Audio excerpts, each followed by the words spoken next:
Well, hello everybody. Good evening. Happy Tuesday. That's right, it's time for another Storytime Tuesday. Unfortunately, I missed last Tuesday because, well, for those of you guys who haven't heard it from somewhere else, um, not last Thursday, but the Thursday before, I had ended up in the emergency room all night and have been diagnosed with migraines with auras without the headache. Thank God for small favors, no headache, but I still get the auras, and so they've placed me on some new medications, and the new medications are doing still a bit of a number on me. My sleep schedule is all wonky. I, am sleeping at odd times. I'm, sleeping earlier than normal. I'm sleeping later than normal. I'm sleeping shorter amounts of time than normal. Uh, and so, last Tuesday, I just was not up to trying to have a story time stream here with you guys. I was still in the process of, trying to get used to everything. So, knock on wood, I am getting more used to everything. And so we're going to get ourselves a good old chapter of The Hammer of the Sun out of the way tonight. Of course, all of the previous chapters are available on my YouTube channel. Let me put that link up there. So you can find that link there at youtube.com/@SirArminius. You can find all of the previous chapters of The Hammer of the Sun, so chapters 1 through 7. And if you look back, you can find Book 1 and Book 2, The Anvil of Ice and The Forge in the Forest, all on my YouTube channel. Getting close to the end of this book, I want to say that there are 11 chapters in the book. And once we reach the end of the book, I will move on to a new series. And what I'm thinking at the moment is that we'll move on to the Xanth series, starting with A Spell for Chameleon. That's right, for all of you How I Met Your Mother fans out there, it is not a spell for chameleon. It is a spell for chameleon. And so we'll read a couple of those ones. I don't think that I will have the text of those books up on the screen. Instead, what I may do is just have the cover of the book up there. Maybe I'll have a thumbnail webcam of myself. I haven't decided yet. I've gotten, at least with this book, because the chapters are so long. I mean, 2.5 hours for some of these chapters.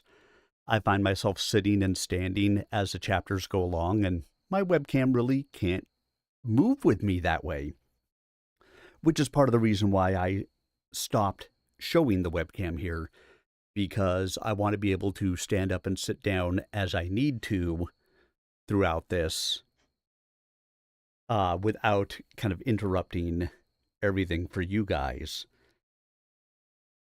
We'll see how the Xanth series goes and whether it is something I can kind of put that back up there and have that webcam for you guys. We'll see. No promises. If not, we may just have the cover of the book, kind of like I have over on the right-hand side now, up on the screen for you guys, and I will do the live readings as I do here. Of course, if there is a different series that you wanted me to go towards, or anything different that you wanted me to take a look at, let's see if I have this command up there. I don't remember if I do or not. It's been forever since I've used it if I do.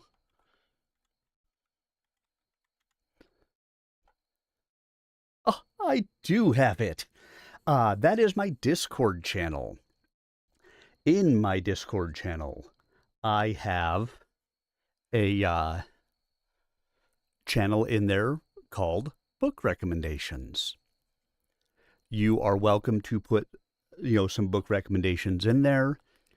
And if I can do them as a live reading, I am happy to oblige.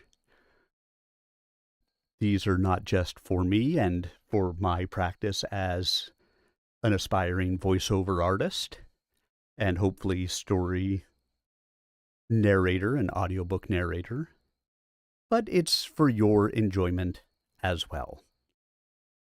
So if there's something that you want me to read and it seems feasible of something for me to read, I'm trying to stick out of, more popular pop culture things. I'm not going to read the Harry Potter series. I don't think Game of Thrones is an appropriate one for me to read. Some of those ones like that, you're probably not ones that I will delve into. They have been put together and narrated by people who are better than I, and certainly can get out there and listen to them. But series like the Xanth series really doesn't have an available audiobook out there that you can go and purchase on Audible. So if I can make something like that available for you, hey, I'm happy to do so. So now let's get into The Hammer of the Sun, which of course is not available on audiobook, which is part of the reason why I started with these ones for you. Now, I'm a little rusty on exactly what had happened the last time around with this, but if I recall correctly, in Chapter 7, Elof and Rock found a Earthfire forge, basically, on their little island that they can use. It's a gigantic ancient forge that they will be able to use to do all of the smithing that their hearts could desire. They took, some time and effort to be able to uncover it. And, during that time, Rock was traveling the land and helping to put together defenses, and the king was out, the King Nithade was out and fighting the Ekwesh, and Elof was doing things from his island because he's not allowed to leave, and doing things from his island and crafting things to help with the fight against the Ekwesh, and still making his plans for how eventually he is going to free himself and get away from the king, and probably, kill the king on his way. That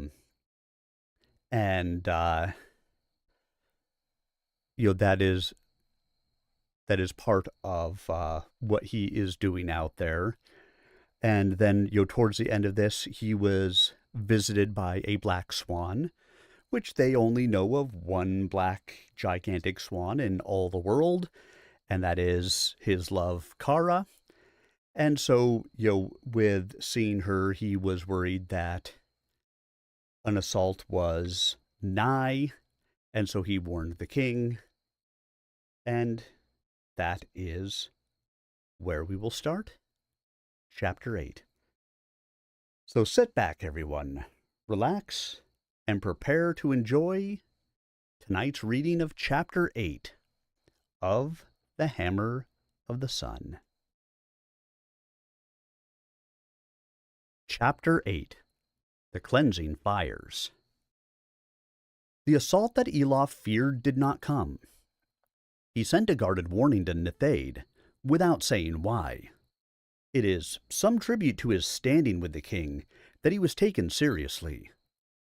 Nithade alerted his march wardens, but they reported no signs of any great mustering of their foes.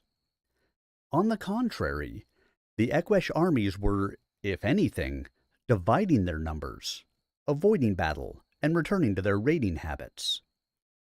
More often now, they would strike in small bands at weaker targets, as they had at Elof's village in Norderney. They seemed less eager than before to lay siege to strong places and larger towns. Nithade was once more kept busy chivying his forces from one town to the next to reinforce the house troops of his lords. But he had fewer pitched battles to face. To Elon Gorenhayen he returned an impatient answer. Elof was left furrowing his brow with worry.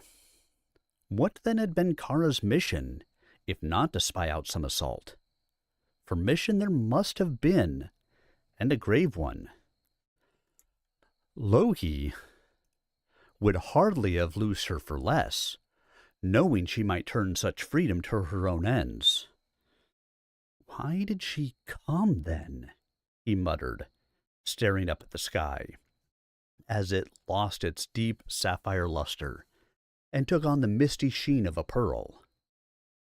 For 3 nights now he had waited, sitting cold and forlorn on a bench against the stone wall of the forge, sleepless even after long days of toil restoring the furnace.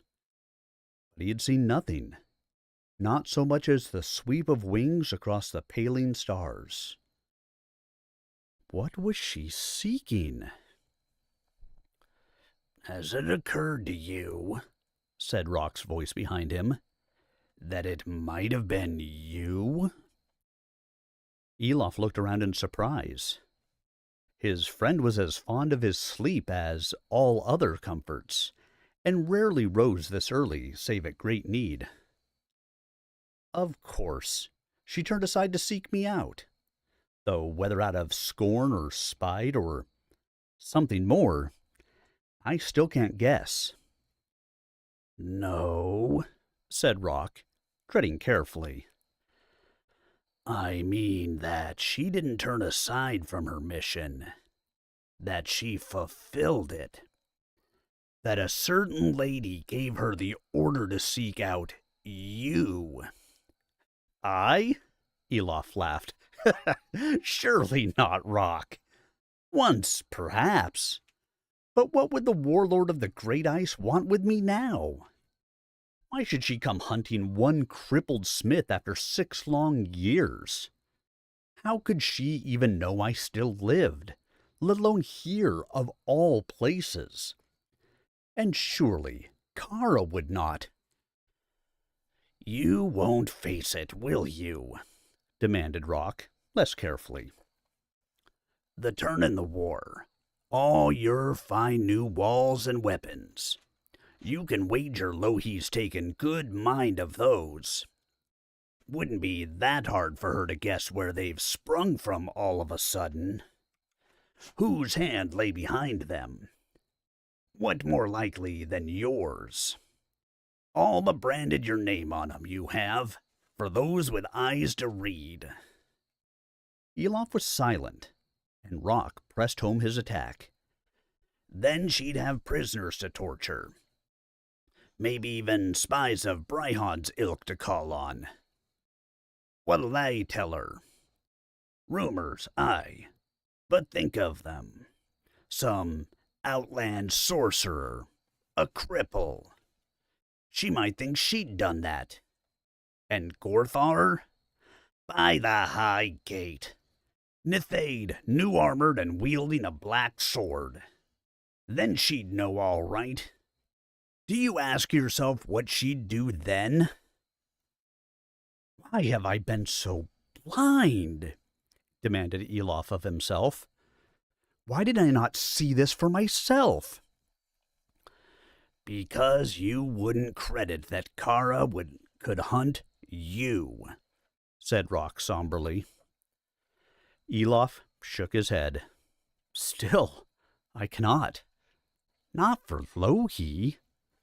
Not even after—" He bit his lip savagely. "Why would she show herself to us, if she was hunting us? I cannot credit it."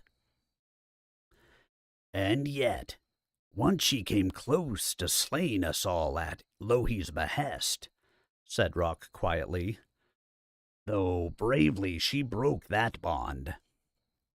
He grimaced, disliking what he had had to say. But only with your help. That lost.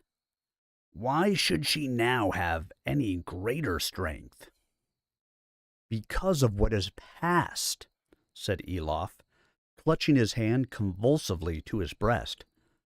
Long years, longer even than this unending thraldom, this imprisonment in a maimed shell. Can they all count for nothing at all? Rock regarded him gravely. In another man's mouth, and of any other woman than her, that might sound more foolish. Happen you're right. I hope you are. But dare you trust in that? And does it matter? Whether she hunted us by design or found us by chance, think you she could keep it from Louhi? Silence fell, save for the small noises of the night. It was a long time before Elof finally shook his head. No, you have the right of it. Louhi would crumble her will like a dry rind. He slammed a fist against the doorpost. That was why she left the token. She couldn't help herself, but she wanted at least to warn us we had been found, that something might follow. What, I wonder? Rock rasped a thumb across his chin. A strike like lightning, I'd guess. A sudden swift raid. To bear you off, or slay you. Here. This raising they're about. Maybe they're just limbering up. Elof frowned. Surely not. That would be folly for them. Let the first strike fail, and they alert us all. Nethade would spirit me away at once, perhaps to Karis the city. And how would they find me again among all that great hive of humanity? Louhi will have something else in mind, something surer, slower, maybe. She thinks like the ice, but more sure. I cannot guess what. But we've got to, Rock protested. So we can do something. We can't just squat here and wait.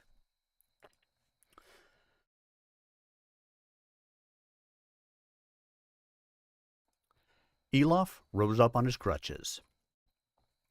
Any move could be the wrong one when we know so little. Save one. And that is to escape Louhi and Nethade together, as we planned to. All Kara has done is make our need more urgent. He frowned suddenly and thrust a hand within the breast of his jerkin.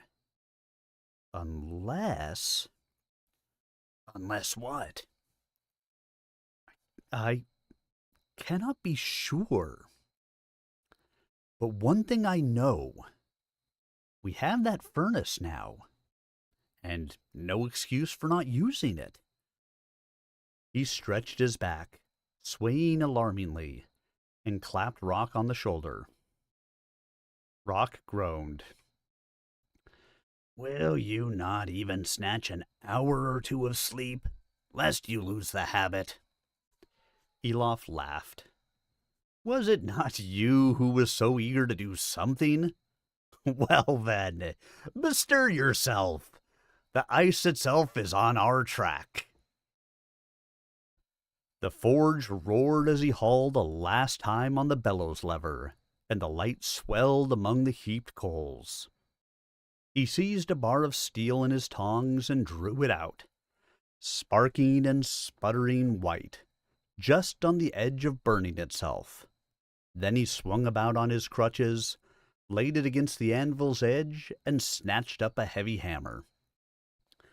Down on the steel he brought it in swift, bouncing blows, never letting the metal settle as he twisted it this way and that, humming to himself all the while a tune, light and rippling, yet with an eerie undertone that took on words in his mind. Hark to the words of the one that shapes you. Know you the sound that is struck into you. Look that you hold what is laid upon you. Fail you shall not, nor the flames consume you. All the fires of earth restraining, all the heat of hell enchaining. So at the last to my words you hearken. Hear that the moment I choose is come. The steel wormed and twisted beneath his ceaseless blows as if he tormented something living, till at last he laid it over the anvil's beak and stilled it with 2 smart raps before plunging it swiftly into the trough. And even then it seemed to shriek among the steam. After a few minutes he drew it forth, and leaning on his crutches, he turned to the open door of the furnace. Very slowly and laboriously he clambered over the lip, swinging himself over by his hands and barking his weakened shins painfully. But he was all too used to that by now. He longed for a rail to help him down the steps, but any metal he could think of able to withstand the furnace would hold its heat too long and be deadly dangerous. He had to make do with the rough handholds they had cut in the wall, and sockets for his crutches in the steps and the sloping floor beyond. "You all right?" echoed Rock's voice from below, as it had 100 times in the last few weeks. "I manage," was Elof's gruff reply, as it had been just as often. They both knew it was not true, but it suited Elof to act as if it was.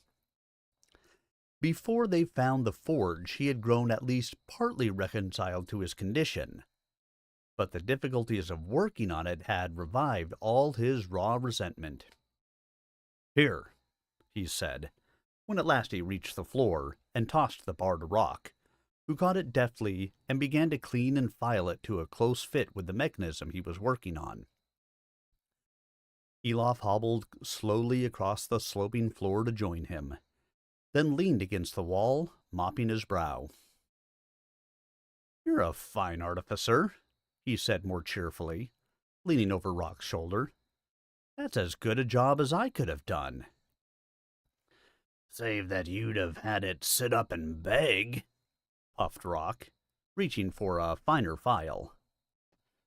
A few strokes more, and he wormed his way on hands and knees into the reopened cavity till only his substantial rear protruded. "And how you made it so close a fit." "I measured the bar closely to start with," said Elof. "I knew how the heat would expand it, and while it was hot, I looked among the crystals in the Duergar fashion, and saw where to lay each blow." "Is quite beyond me, I was about to say." A chain clanked suddenly. "That's it. Snug and in place. Well, there's the air shaft mechanism, counterweight and all.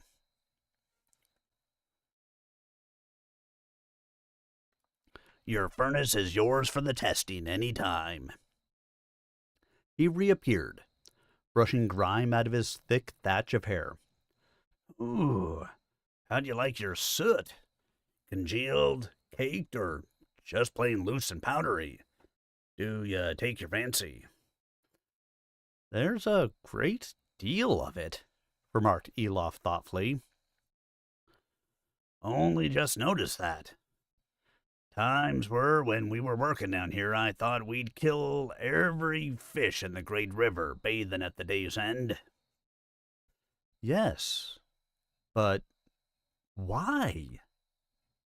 There's more here than there should have been if he was only burning coal or wood with the earth fires. And it's too pure, some of it. As if the soot itself was part of what he was creating. Almost as if he were seeking to reduce it somehow. Rock raised his eyebrows. Soot?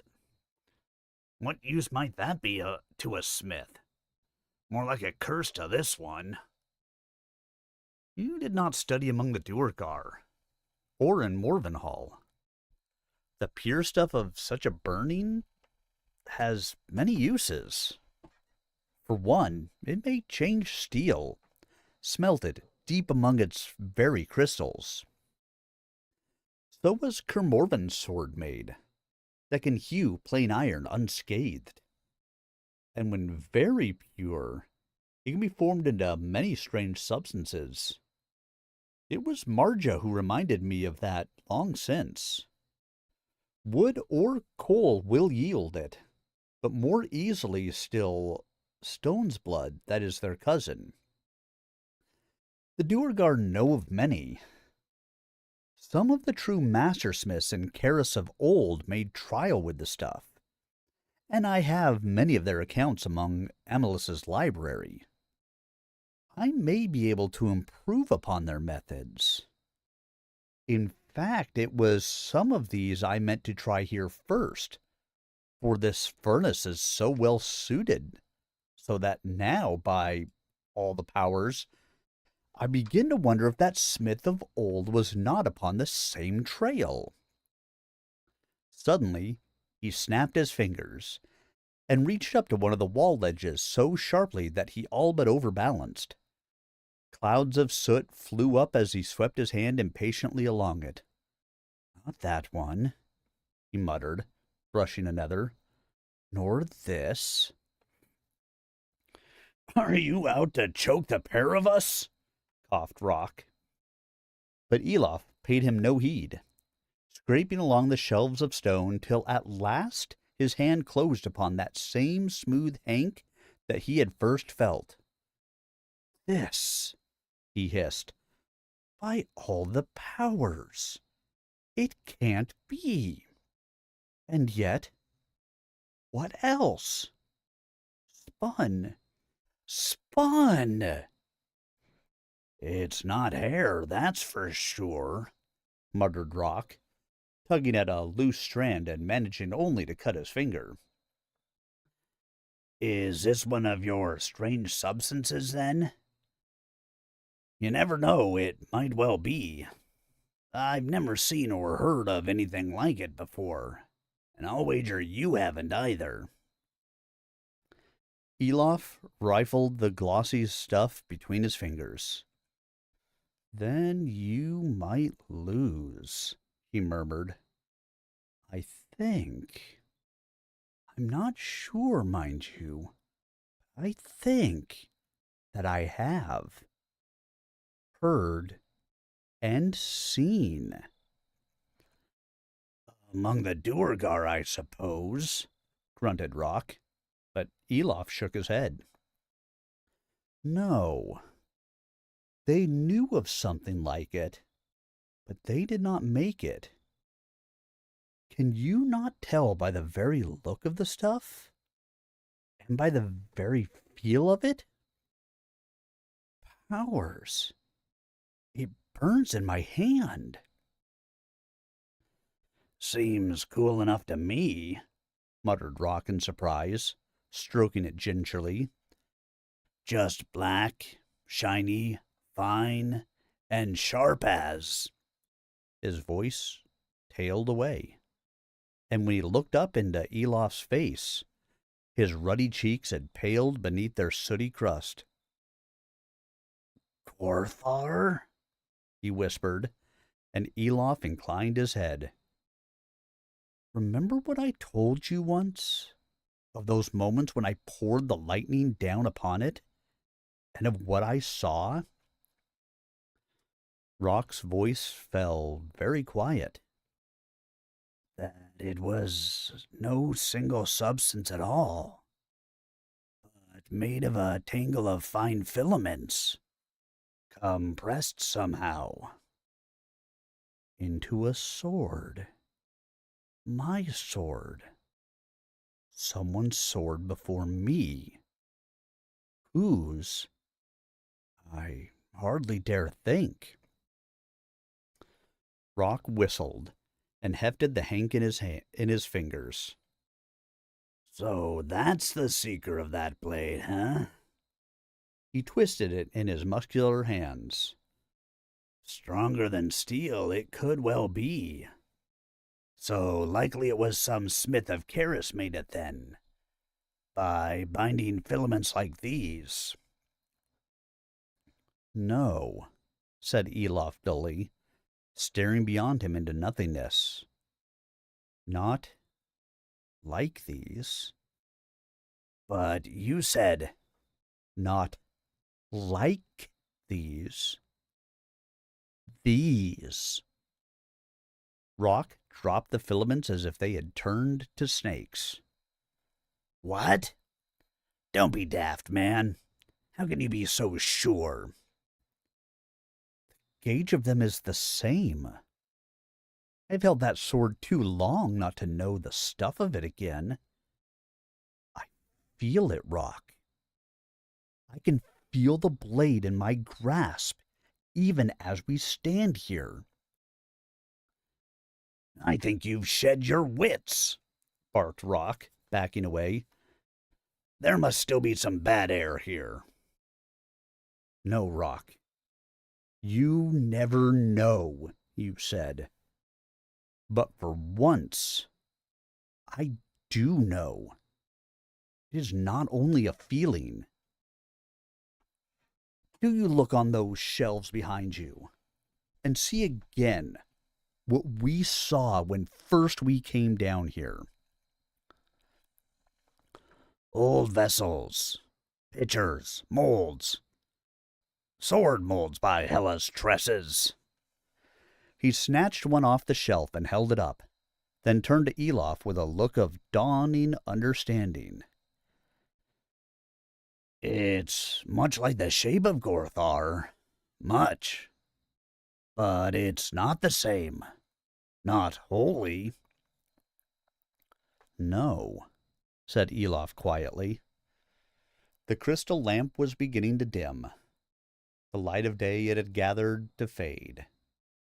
From the corners of that ancient furnace, the long shadows were beginning to close in. That one was flawed. You were not quite tall enough. And he reached high over Rock's broad shoulder, to where the shorter man saw a sudden gleam among the disturbed soot. He who labored here was a taller man than either of us, and I would guess a better smith. But even he had his failures.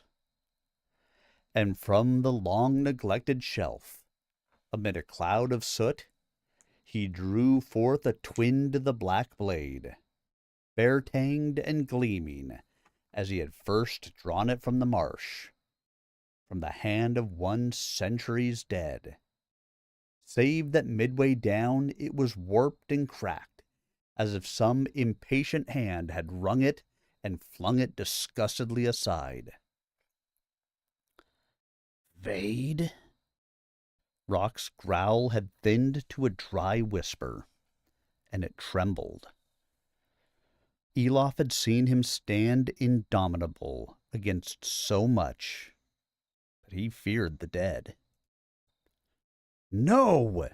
cried Elof, himself desperately afraid as the only friend left him back from him to the stairs. "I tell you, no! I am only who I am, whom you have known. Alv, Elof, that's all. Not some long-dead necromancer. Of that, at least, I was never more sure." But you are linked with him, breathed Rock heavily, and suddenly he began to shout. Can you deny it now? Dare you? What then? Did he come visit you in that marsh? Has his power reached down the years to you and shaped your destiny? Do you dance to a dead man's strings, that his blade you wield, his furnace you have found, his very face you wear? Elof stood dumbfounded in the sooty air, swaying before this assault, helpless and confused. "I don't know," he cried. "I don't know. Rock, I'm as unnerved as you are. More. Help me, Rock, or I'll be truly lost." Rock stopped in his tracks and ran his hands down his forge apron. Soot crusted on the sweat in his palms. He breathed like one who has run a long course. "I tell you straight," he said, "I'd half a mind to be up those stairs and slam down that door." "And what then?" said Elof bitterly.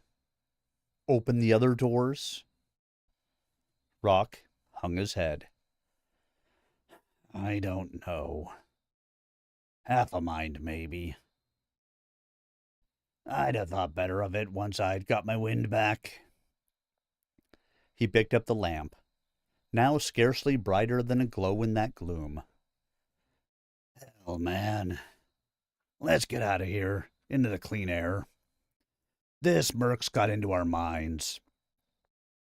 I wish to hell I'd never come down here. I never will again. And no more should you." "I agree, my friend," sighed Elof, as Rock gingerly helped him up the steps. "But I must. What was made here must be made again, or our doom may yet be more certain. Have you forgotten our need?" "No. But what makes you so sure the answer's in this pit of sorcery? The makings of another sword? It'll take more than that to set us free." Elof shook his head, too spent to speak. "What then? The Tarnhelm again? Do you think you can shape another such out of that stuff better than you can from metal? For I can think of naught else you were sure of." Again, Elof shook his head. But as they came to the door, he reached within his tunic, where he kept Kara's token, and drew out something that slipped from his grasp and fluttered to the ground like a golden leaf. Rock stooped to it, and gazed up at Elof in greater awe than before. "You can't mean you do. Well, I've said once or more than once I'd believe anything of you. But this..." A shadow crossed his face. "You're not meaning I should..." He could not continue. But Elof shook his head and smiled. "No, indeed. Have we not said often enough that you should get free with ease? Nithade hardly cares about you. I am the halter about your throat, and to me it falls to take the risk, or perish in trying. But whatever befall, you will still have a part to play, a hard and a dangerous one." Rock grinned and rubbed his hands. His fright had drained out of him. "So long as we're getting somewhere at last." "We may be.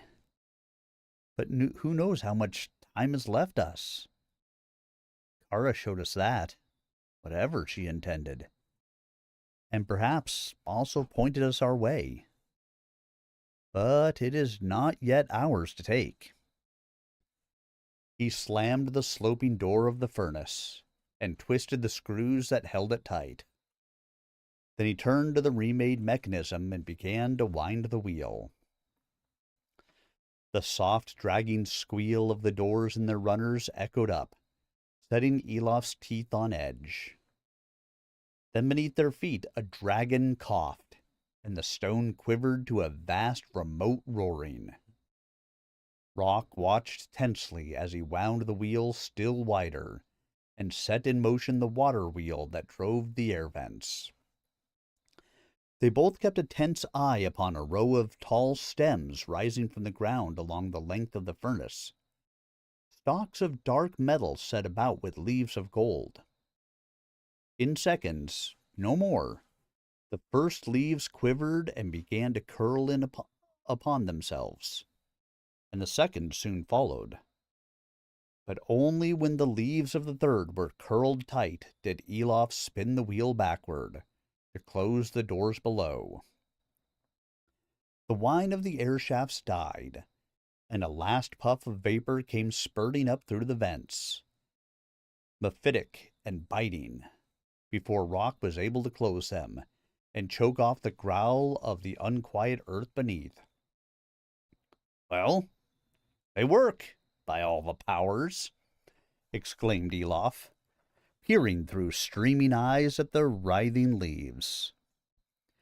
He had shaped them from webs of many metals laid together in layers, often gossamer thin, and with many virtues worked into them, of consistency not the least. Each layer was chosen carefully to expand at a different speed under the heat that rose up the stem from its roots in the furnace roof, and so pull and twist each leaf this way or that, gauging for those above the intensity of the fires below. He frowned slightly. Fiercer even than I had expected for so brief a firing. We must take care, Rock. Vade, or whoever it was, a brave man who worked this forge before. Or a cracked one. Unless the fires are burning hotter since his day. It's a long time since, remember? Maybe. But wouldn't they rather have cooled, being so close to the air? Why should they, when nothing else has? What do you mean? Don't you remember how Trikar said the fire mountains have grown fiercer since his grandfather's day? And I've heard others say the same, as if the land itself was warring with the ice. Leave it, man. It's safe for now. Do you come outside for some air and a drop to celebrate? My face'll fall off if I don't get a stoop of wine into it. But they had to walk some way from the forge, for that last exhalation from the vents still hung in a dark cloud in the still air, and the oak trees drooped with darkness on their leaves. Elof watched it, preoccupied, till the reviving river breeze whisked it away like the remnants of a dark vision. Only then did he feel at all like celebrating. "To our labors," he said crisply, clinking his goblet against rocks. "For though now I know the thing I need can be made, and I have the furnace to make it, yet it may be a while before we have cause for toasts again." In that he was a true prophet, for all through spring into summer ran his trials, and more frustrating they grew. Many and subtle were the stratagems he was driven to devise, the compoundings, blendings, reducings he had to essay in the search to shape anew that hair-like filament with the dark sheen. A dark miasma hung often over the forge, and the small beasts of the island fled its environs. Once the very spring was poisoned below the forge. The fish died in its outflow. The swans came no longer to the quiet pools, nor the little mammoths to wallow and spout. Elof, for all his desperation, was grieved at this, and more careful in the future, even devising measures to shield the trees from the airs of the furnace. But he did little else, and had his master been more demanding, he could hardly have escaped detection. Nethaid, though, had other and more pressing concerns, for the Eqesh went on as they had begun, harrying the lands in small bands that did less actual harm than before, yet wrought havoc and spread panic by their very elusiveness.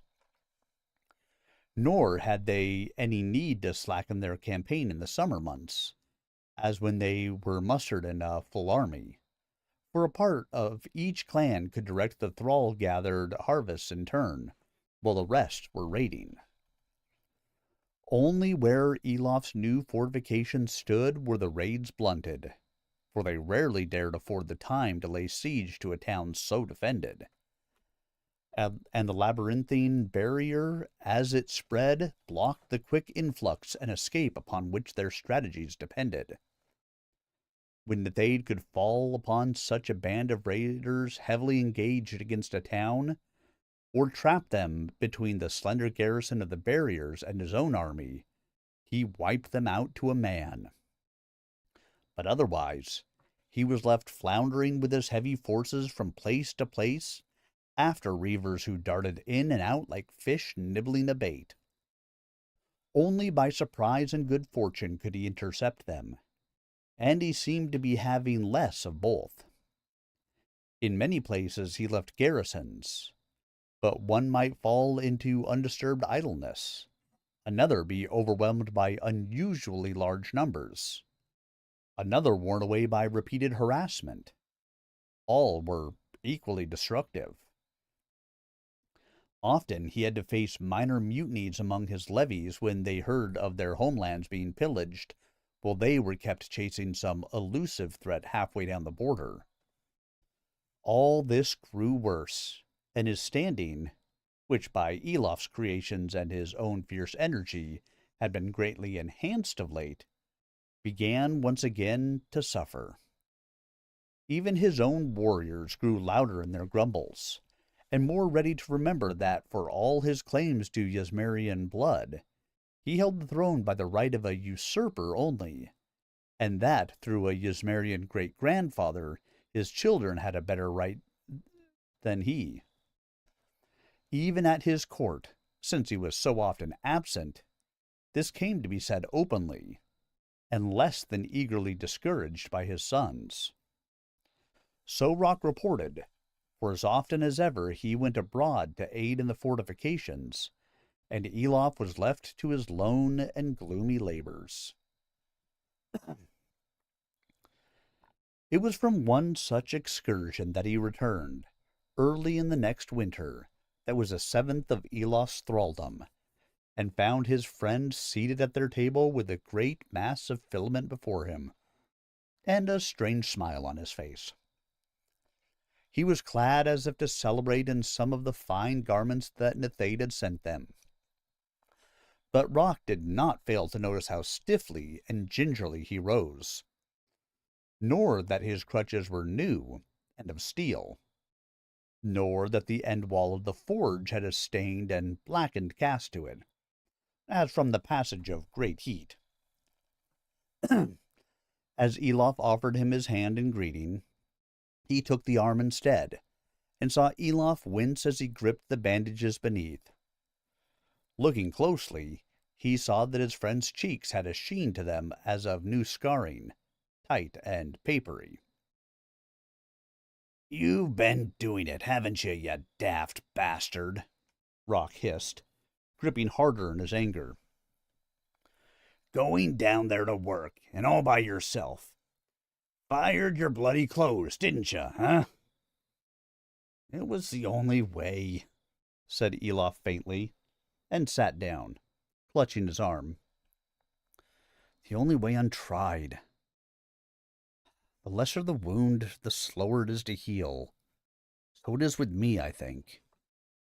No grave burns, but many scorches. That is all. And it is done, Rock. Done. I have burned the rock oil with minerals to its finest form and spun it into thin chains of matter, crystals finer than thread. Was that not worth a flame from the fires? The filament is made anew, and with it, our hopes.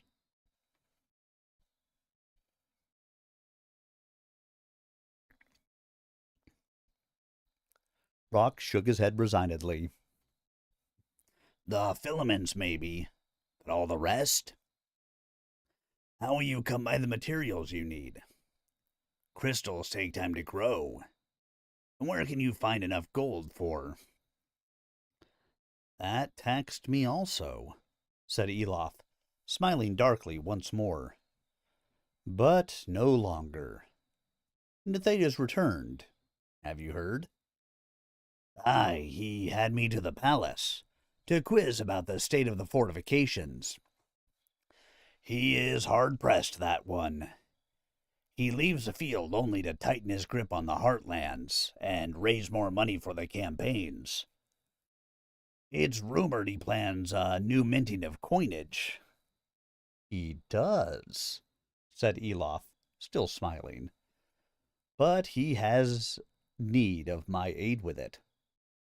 Last week, that slime-ridden lord, his treasurer, came calling on me with great chests of gold, his knees knocking at the very sight of me. But still, he demanded that I use my arts to so debase the stuff as to increase it by a quarter, and leave even the minters unable to tell. Wonderful, is it not? To what heights I am elevated in the hands of this king. He makes me his thrall, his murderer, and now his counterfeiter. A noble advancement, is it not? Tell him you can't do it, urged Rock, outrage. It's no more than the truth. I sent word back that I could, and would, rejoined Elof. Rock shook his head in surprised disgust. But man, can you do it? I believe so. Oh, that reflects less on the skills in me than the lack of them in the coiners. They would scarce notice if the gold were debased by half, so long as it took their die stamps prettily enough. By half? Exploded Rock, and then he began to chuckle. You'd better be right, my lad. About the coiners? About your plan. Make the best of that gold, for I fear you're going to need it. But whence comes the other stuff? I sent word I needed that for the coining. The first boatload arrived this morning. Rock stared at him wide-eyed and exploded into laughter. He's fostered your felon's instincts only too well, I see. But Elof's smile did not change, and Rock understood suddenly that it was rigid with self-disgust. He has.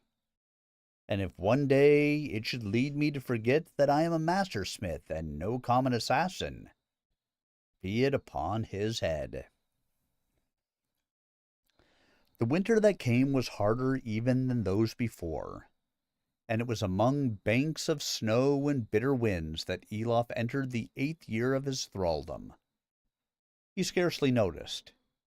He was too busy, laboring with Rock upon the king's gold, or by himself in the depths of the furnace chamber. Rock was glad to see that his burns were healing, and that he took no further such risks. He seemed to feel now that he had greater cause to keep himself as whole and ready as he could. Only at times, when he could not sleep of a night, he would go stand hip-deep in the snow that not even the rising earth fires could dispel now, and gaze long into the skies, whether clouded or frost-clear, and for that Rock hardly had the heart to rebuke him.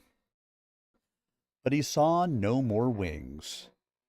It seemed that Kara had vanished as mysteriously as she had appeared. Chests of gold went ashore and were received at the mint without complaint. The more so as Elof had set within the tainted gold a potency which might cloud a prying mind. The new-made blanks rang as clear and heavy as any pure gold between the dies. Upon one face, as was customary, the sign of the sun between the horns was set, but upon the other was shown the Thade in his armor bestriding a dying Eqwesh warrior, for he wished the coins to embody the confidence of his realm and rule. And so it does, said Elof bitterly, for it is as false at heart. More false even that he himself suspects. He let the coin slip through his fingers onto the table, and from there roll unregarded to the floor, and wiped one hand against the other as if to shed the taint. Then, gathering his crutches, he heaved himself upright, swung towards the door, and slammed it behind him in an icy blast of air. Rock looked after him and shook his head sadly, but he did not neglect to pick up the coin and stow it carefully in an inner pocket.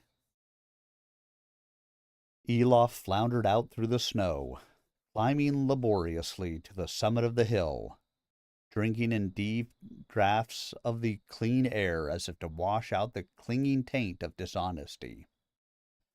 A cold north wind had scoured the sky to a dome of onyx, traced with diamond, glittering and hard. The oaks looked suddenly aged, for the snow clung to their bare branches in place of missing foliage, and they drooped beneath its weight. In summer, this little grove was a place of peace for him, a green shade where he could lie and be lulled by the drone of insects and the thousand shifting shadings of the broad leaves. Stark and cold now, it held little promise of peace for him, and yet it helped strangely to lean his aching head against the coolness of the gnarled bark, and know that somewhere beneath life and growth went on in hope, readying for the spring that was not far off. He had done well to spare these ancient trees. You did well indeed. Elof jerked back from the trunk as if it had burned him, and barely kept his balance on his crutches. The voice was impossibly faint and distant, vast as a wind over infinite forests, the surcease of unnumbered tossing treetops, and blowing like them in gusts that came and went. Yet he heard each word clear in his mind, and knew who it was who spoke. You again. I indeed. I am glad you remember me. Moss and creeper invade that cunning forge you built in my realm. Dead leaves blow over the floor, gather, and rot to fertile earth. Seeds swell and split among the crannies of the walls. Roots slither under flagstones. Small beasts tunnel beneath the cold hearth. In the spring gales the roof shall fall at last. You may wall out the forest, but you cannot keep it at bay for long. What do you do here? so far from that realm? Demanded Elof, seeing his breath smoke against the trunk. If you've come only to mock me, I have not come anywhere. I am here, as I am where stands even the smallest sapling of a tree. And I do not seek to mock you, or enchain your heart as before. As the world is now, we have common cause. And I speak only to bring warning. Elof snorted. Warning? What have you to warn me of? Who set me such a snare? Heed me none the less. Too gravely stands the cause of life to let any enmity divide its defenders now. If you could bring some kind of help, I might believe you. You must believe me. I can give you no help. I must put forth the utmost of my strength even to speak in this land of men that has slain its trees. I can only bear warning. Then, a message. Could you not bear one to my own land?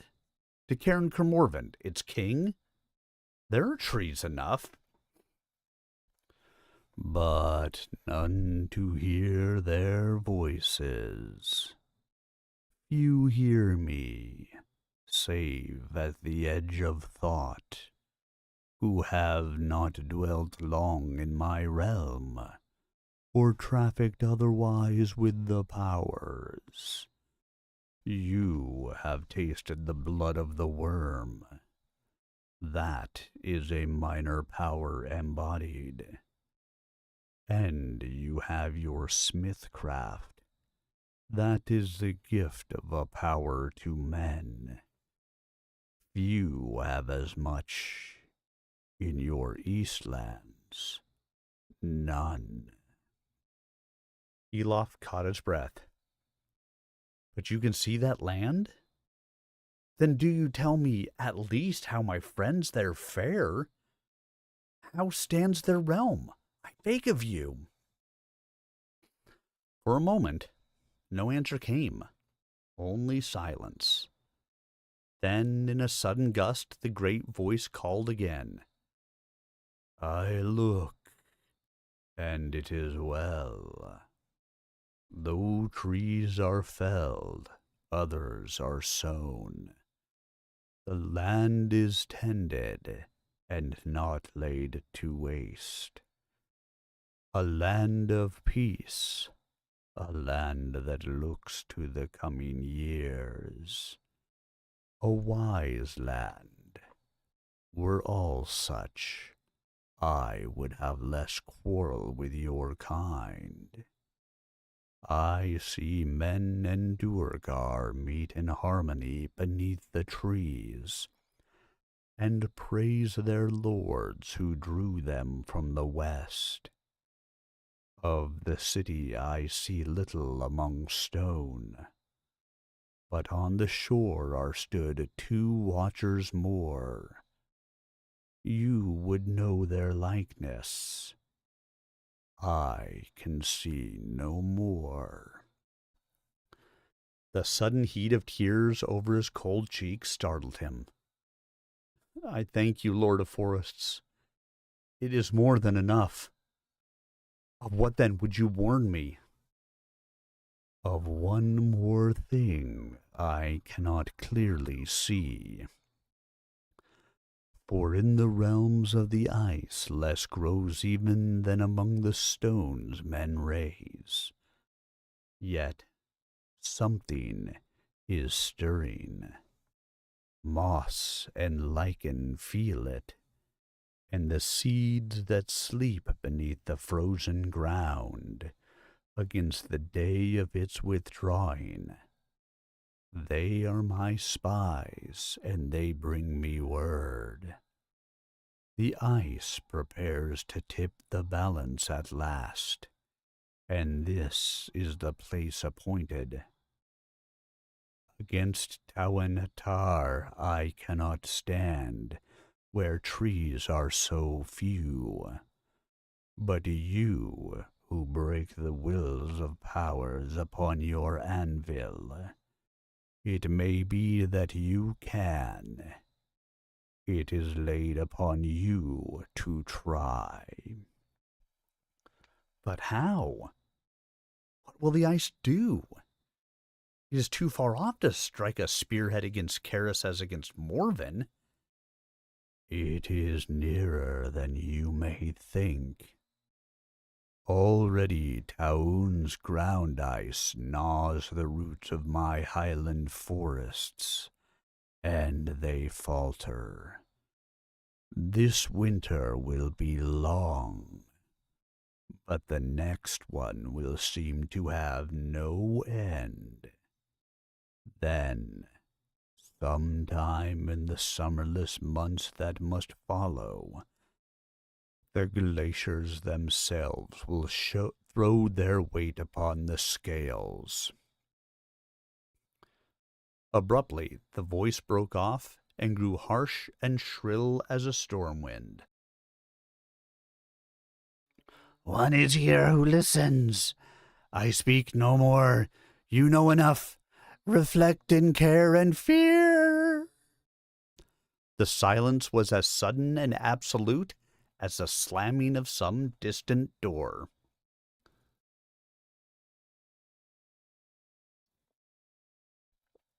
Wait, who listens? Elof whirled around wildly, searching the tree shadows.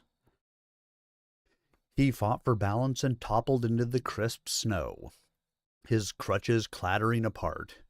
The icy chill on his neck was so sudden it was terrifying. He felt his heart race, his breath grow shallow. So strong was the presence of being watched closely, intently.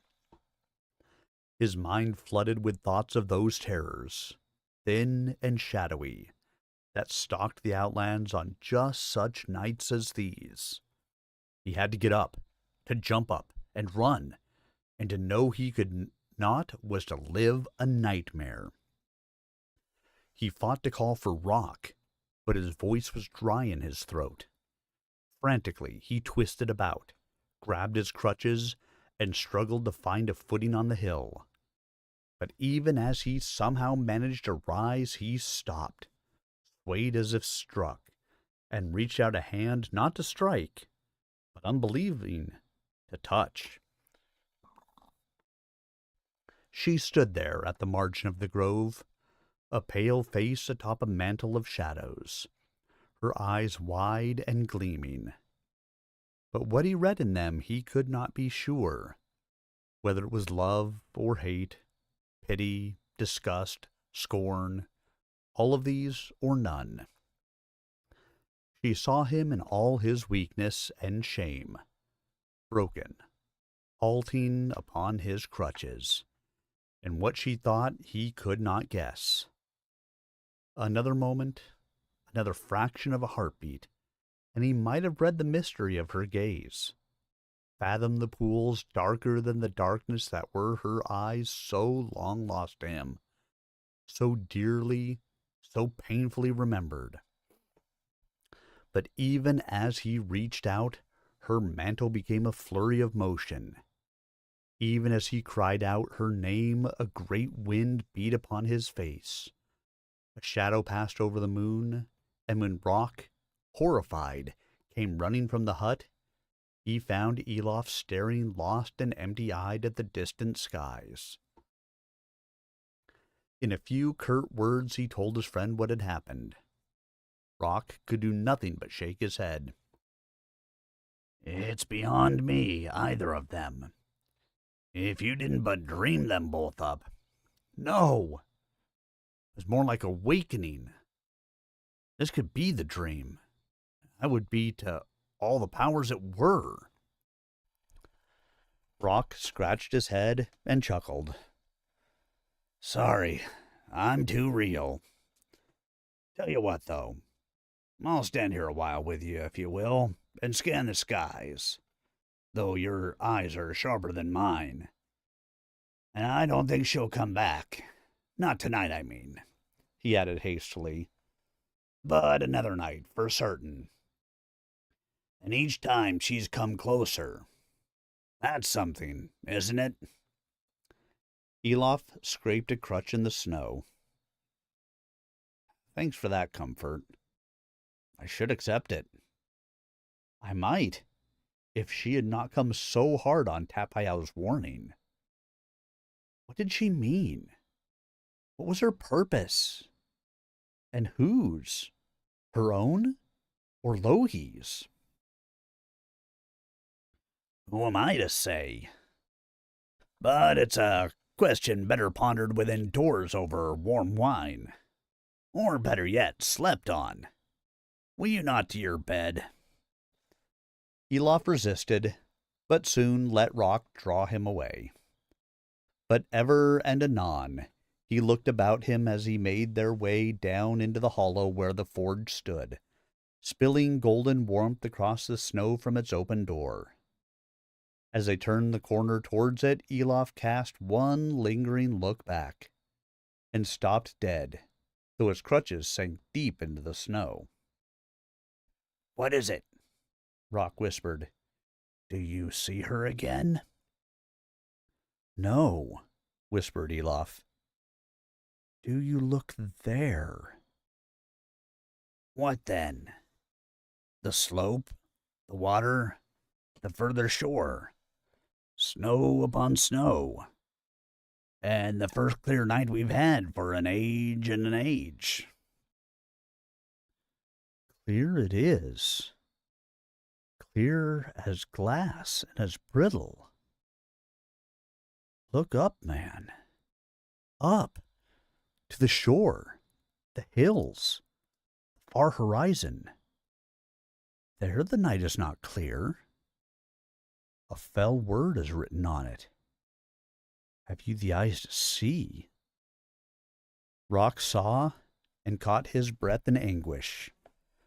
For the sight he also knew too well, and too many memories came flooding back. More than the light of moon or star picked out the peaks of the most distant hills. Faint and tenuous though it was, there was no mistaking it. Like the light of some distant lake, impossibly still, the radiance of the ice flew across the night, and in it, through it, the lights of the aurora danced and flickered. But it's hardly closer than it was, exclaimed Rock. Still far too far for any direct assault, whatever Tapayao told you. There are other ways of being close. Perhaps he sensed Kara's presence, for something of the ice must cling to her. Or did he mean... Rock, what wind has chased the clouds so swiftly? Why, bloody north wind. Can't you feel it? Straight off the ice. Yes. All along the horizon. So the ice can shine out clear. Like a signal. Or a banner. Rock shrugged dismissively. As far off as this? It'll not daunt us. Aye. But is it for us? How will it look close to? Remember what Kermorven and I told you of? On the glacier? Rock whistled. As if the sky'd frozen and the stars come down to dance. A fine rallying for the forces of the ice. Elof nodded. That assault I foresaw. I'll wager it's that. It would make sense. To have it 2 years in the brewing, building up their forces, and these raids a mere sham of Louhi's devising, to keep them well-blooded but preserve their strength. And wear down Nithades, Muttered Rock. We'll have to warn him. How far will he credit me after I warned him last? Hell, they won't even be able to see that display from the mainland. They're too low. A few lights in the sky and words in my head? You know what he'll make of that. Whatever he does, we've got to try. Elof frowned.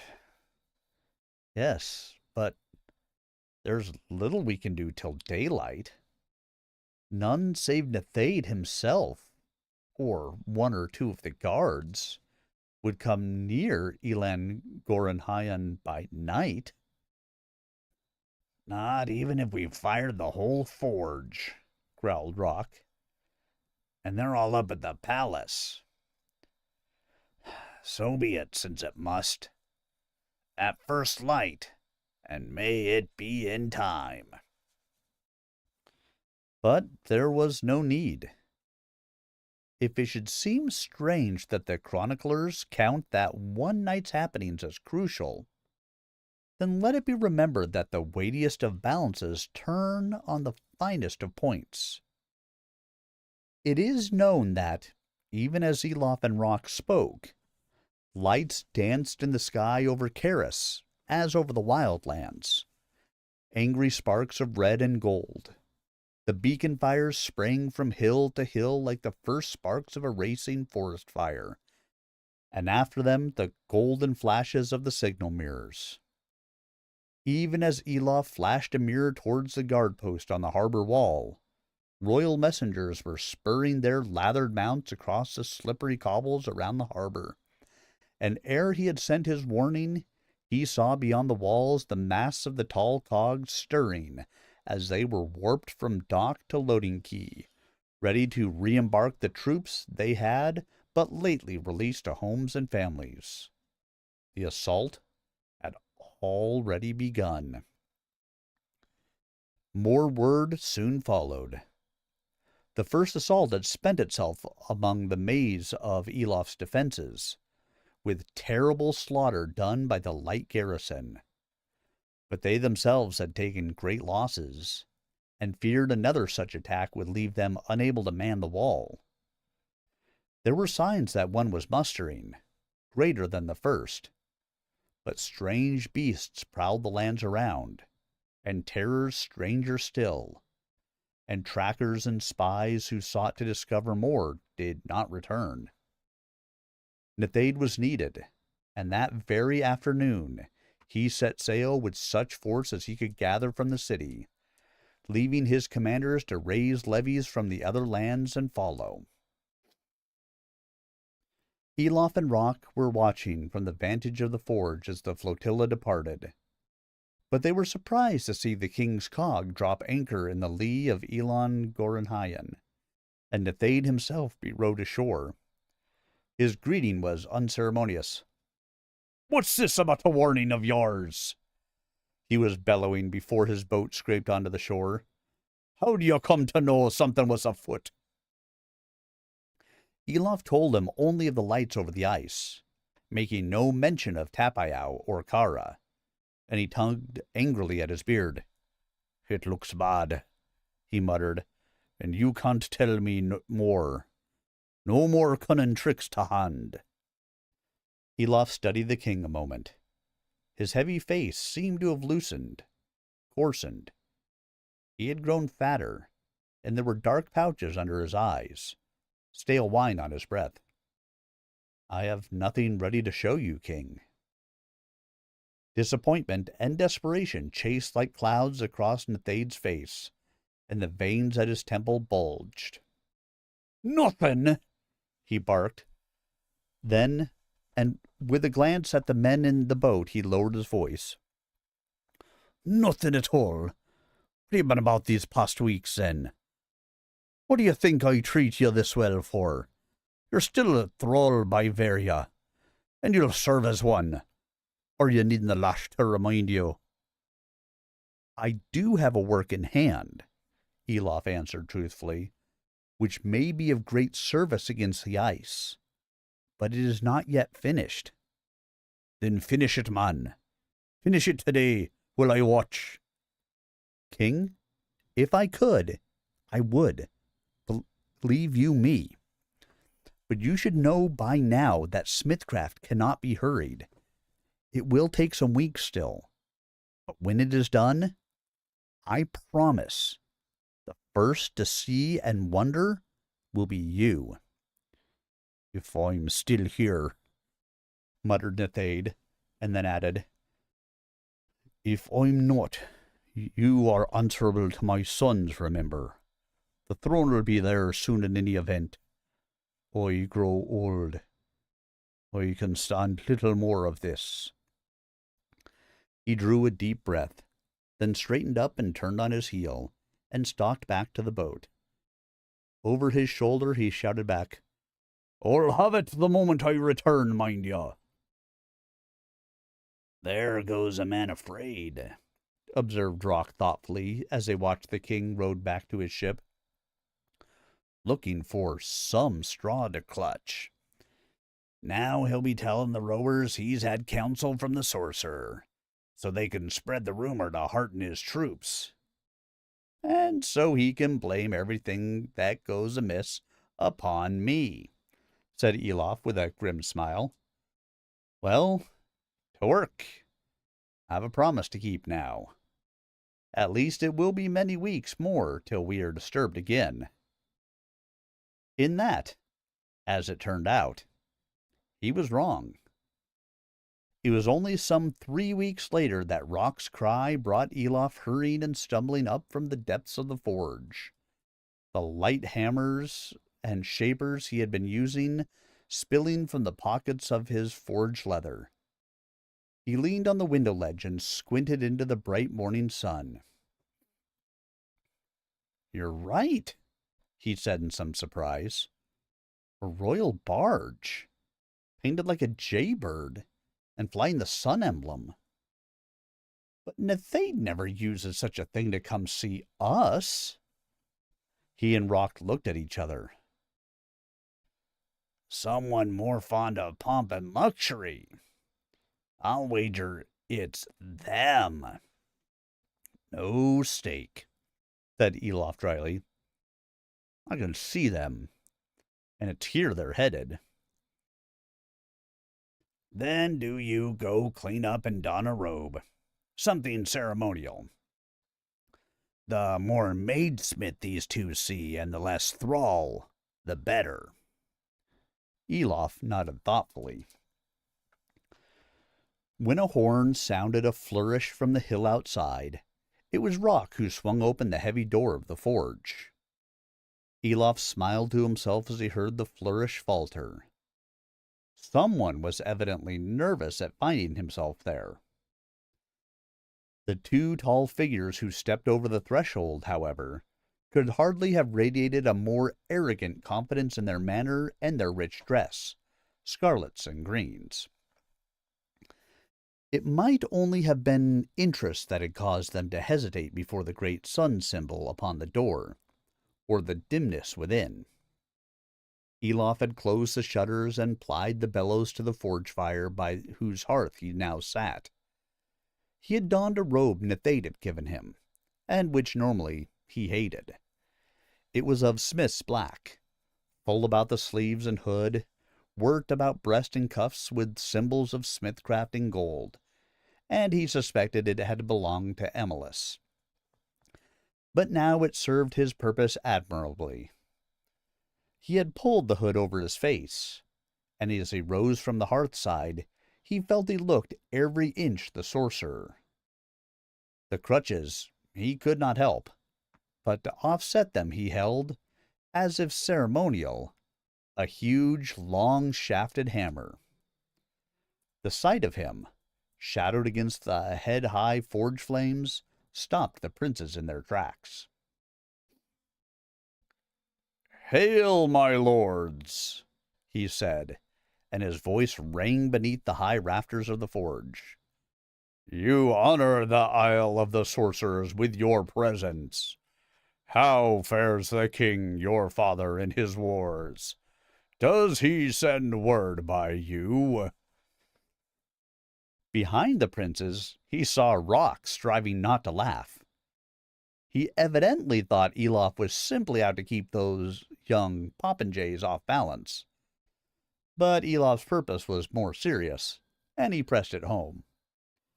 Were these the new lords of Caris he spoke to? The thought that Nithade might be dead flamed agony in his heart. Do you set foot here today by his command?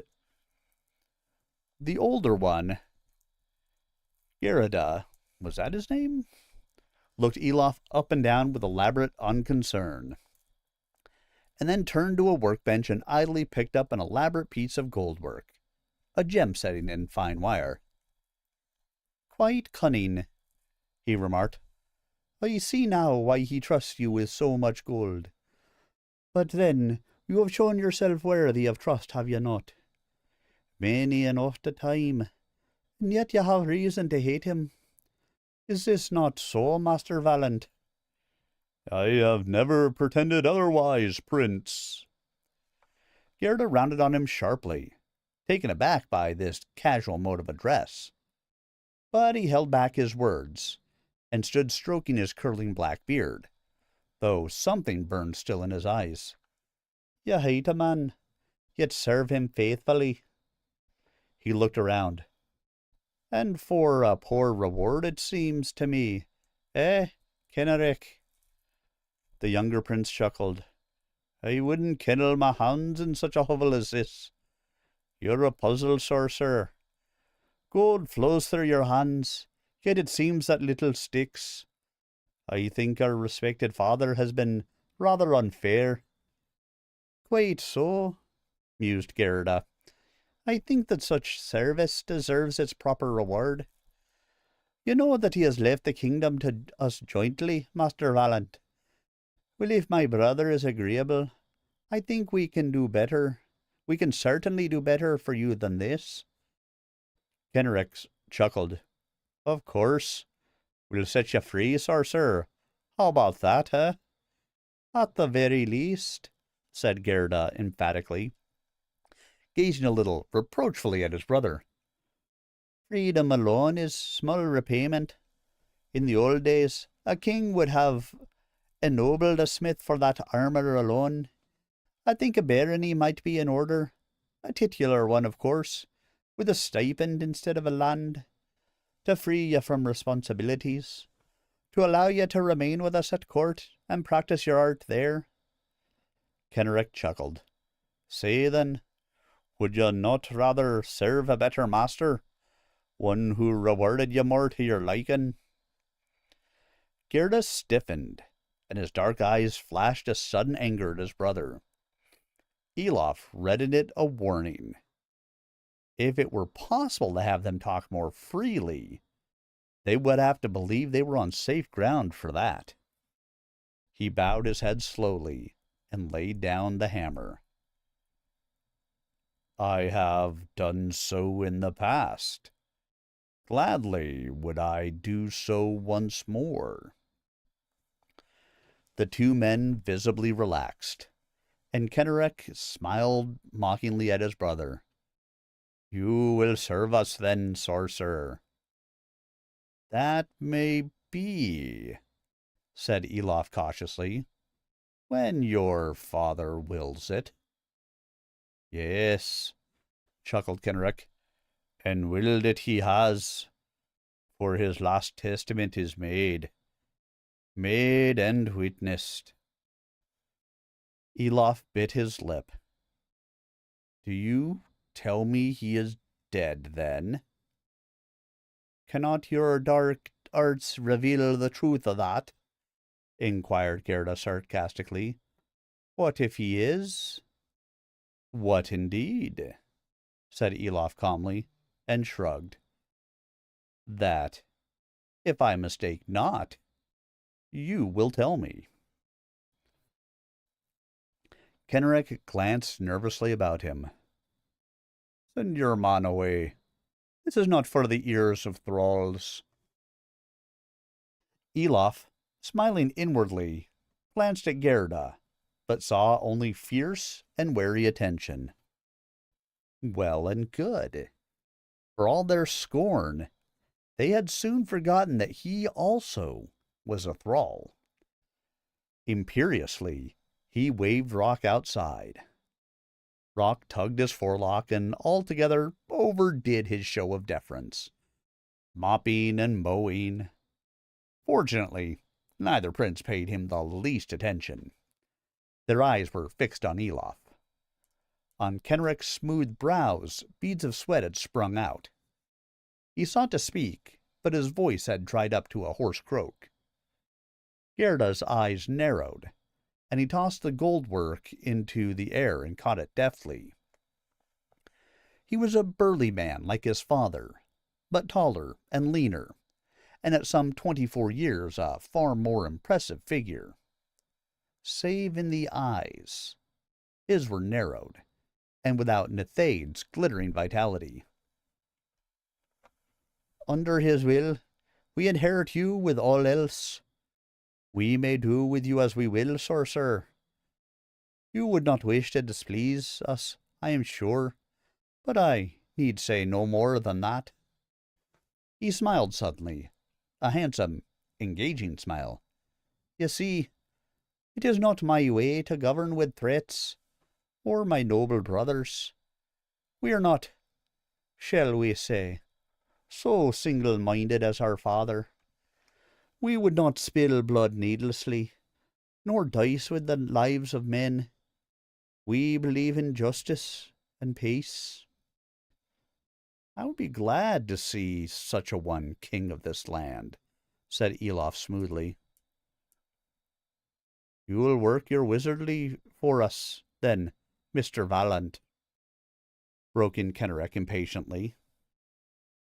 His brother hissed wordlessly between clenched teeth, and he added, I mean, since it is willed so, aid us, and you'll find us generous. Gerda gestured him angrily to silence. This sorcerer is a wise man. I'll avow that he and I understand one another.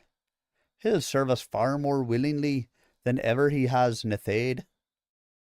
He paused a moment, tugging at his beard with an air of deep reflection, and met his brother's eyes a moment before adding, When the time comes, of course. No, sorcerer, it is not yet here. Our father still lives. Word has reached us that he has beaten back the worst the Ice Witch could do, at a great cost in lives, and there is talk of peace. He stays only to be sure her forces have all drawn back. Soon he will return and take up his throne again. For years and years, maybe, spat out Kenrick, a frustration in his voice that sounded close to tears. He was shorter than his brother, and though little more than a year younger, the plumpness he kept gave him a boyish look, which his trim moustache only served to accentuate. You couldn't ask for better, could you, Smith? Years more swinking under his thumb and this place.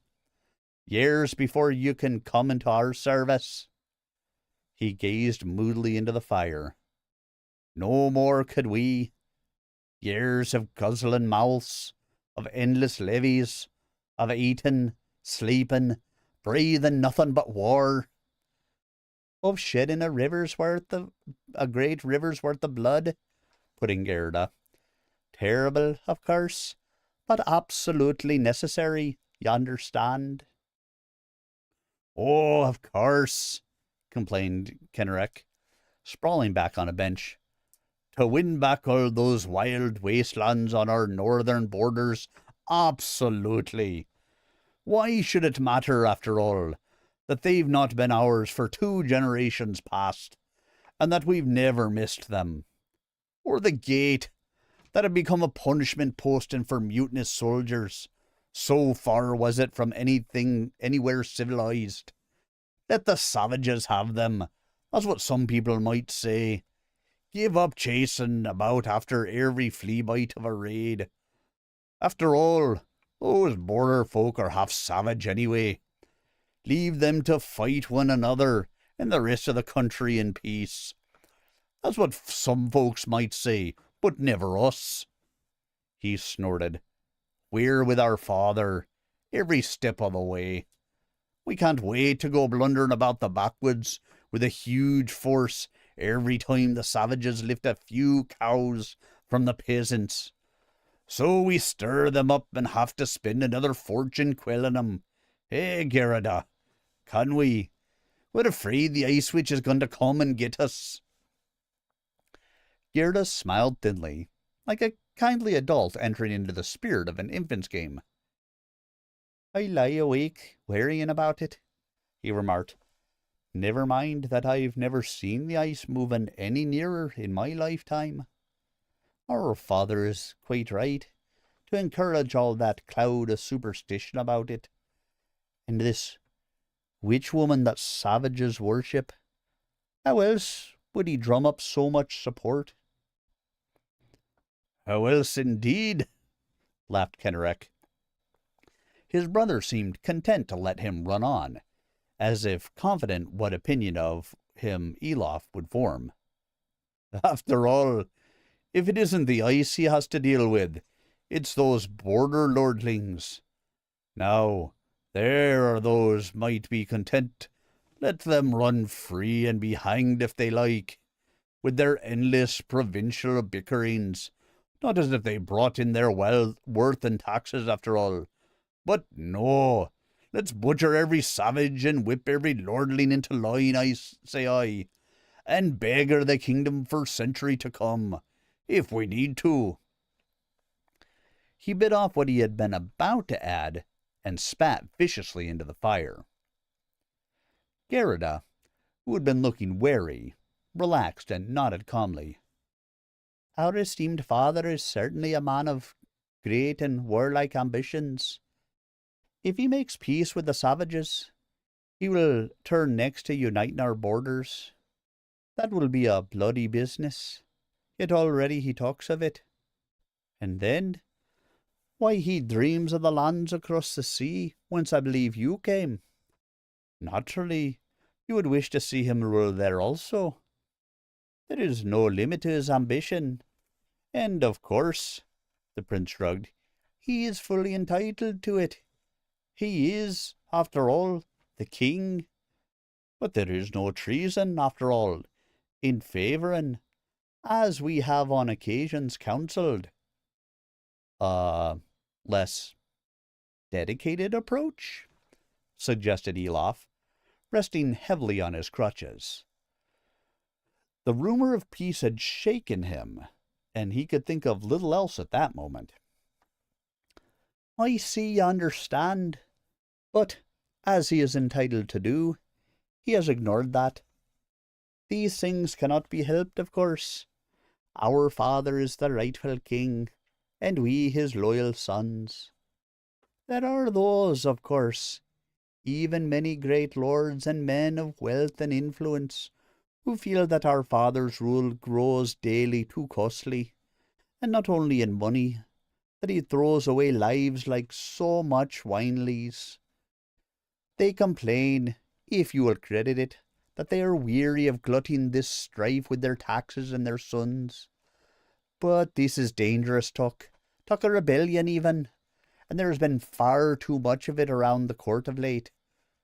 We have done our best to suppress it, of course, but these things are particularly hard to contain, especially while the king is away. You take my meaning? Of course, said Elof, with a slight bow. Having endured Nithade's doting upon these his own flesh, he felt an almost physical surge of sickness. He had seen without difficulty the way they were leading, and without surprise. But to hear this monstrous ingratitude from their own lips was almost beyond bearing. We are particularly afraid that some such foolish rebellion might be prepared to strike before he could return. In such a time, we must move with circumspection. A personage such as yourself could be of material importance in assuring the success or failure of such a revolt. If, for example, you were preparing some powerful engine of war for Nethaid on his return, as it is rumoured, you might be approached or even abducted by such rebels.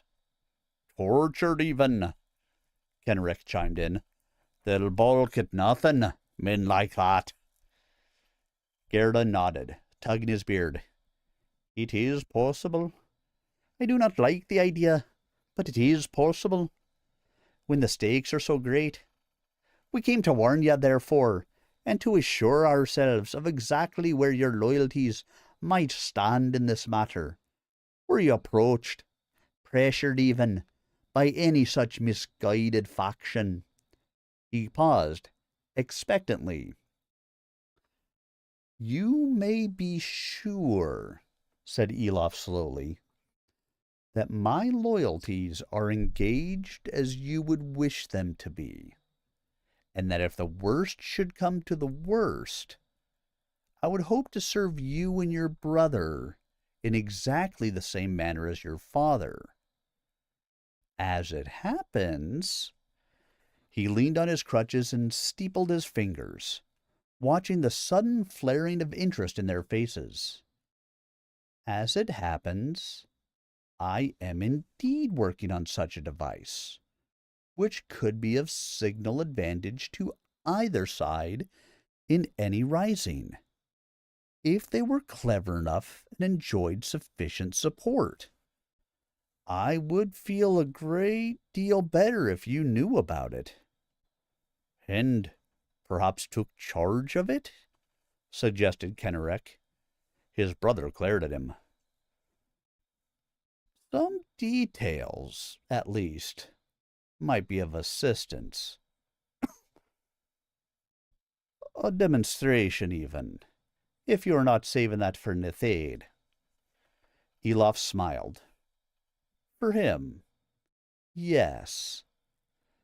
But in the circumstances, I consider this more important.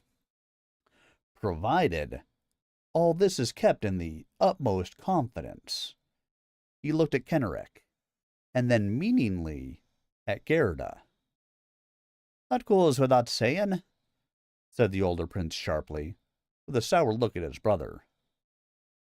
Then I will be pleased to show you what I am working on, when it is ready. The two keen faces clouded with impatience and disappointment. Why not now? Demanded Kenrick. At least give us some idea. If we are to forestall any such treacherous action, put in Gerda quietly, we must have some sight of it before he returns. Till it is ready, there is nothing to demonstrate, said Elof firmly, thinking of the shimmering beauty that hung concealed in the cooling furnace below. How long will that be, think you? No more than 3 weeks away, I'd guess. Well, can you achieve it in that time, sorcerer? That the tone was a threat in itself, but Elof smiled as if he had not heard it. I believe I can, he said. I must consider and study. If I may send word to you, no later than 14 days hence, by my thrall, he is to be trusted entirely, he added, as their faces darkened. He watched greed war with caution in them both, as clearly as metals that cannot alloy. At length, Gerda nodded. Very well, but take care. The conspirators may be all around you. Why, we have not even dared warn our father yet, So certainly would any such message be intercepted and the rebels alerted. There is no need to bother him for now. Elof smiled broadly and bowed. You need have no fear. I will turn aside in this matter. What more could I wish, after all, than to enjoy the gratitude of the heirs apparent and the just reward of my toil? I would wish you no less, my princes. Kenrick chuckled. When our father returns, we will see to it that you have your reward. Whatever a cunning sorcerer takes delight in, eh? He chuckled and clucked his tongue lightly. Whatever your desires, whatever your tastes, set yourself no bounds. You may indulge them all. His mustache worked as his mouth pursed at the thought. Gerda shook his head reprovingly. This learned and cunning man would scarcely bother with such things, he said with calm certainty. Come, brother, let us take our leave ere ye offend him farther. We await your word, sir, and leave our lives and the good of this poor, bleeding realm in your hands. Come, Kenrick. Elof bowed deeply as the tall young man turned his brother towards the door. Kenrick acknowledged him with a jaunty and patronizing wave.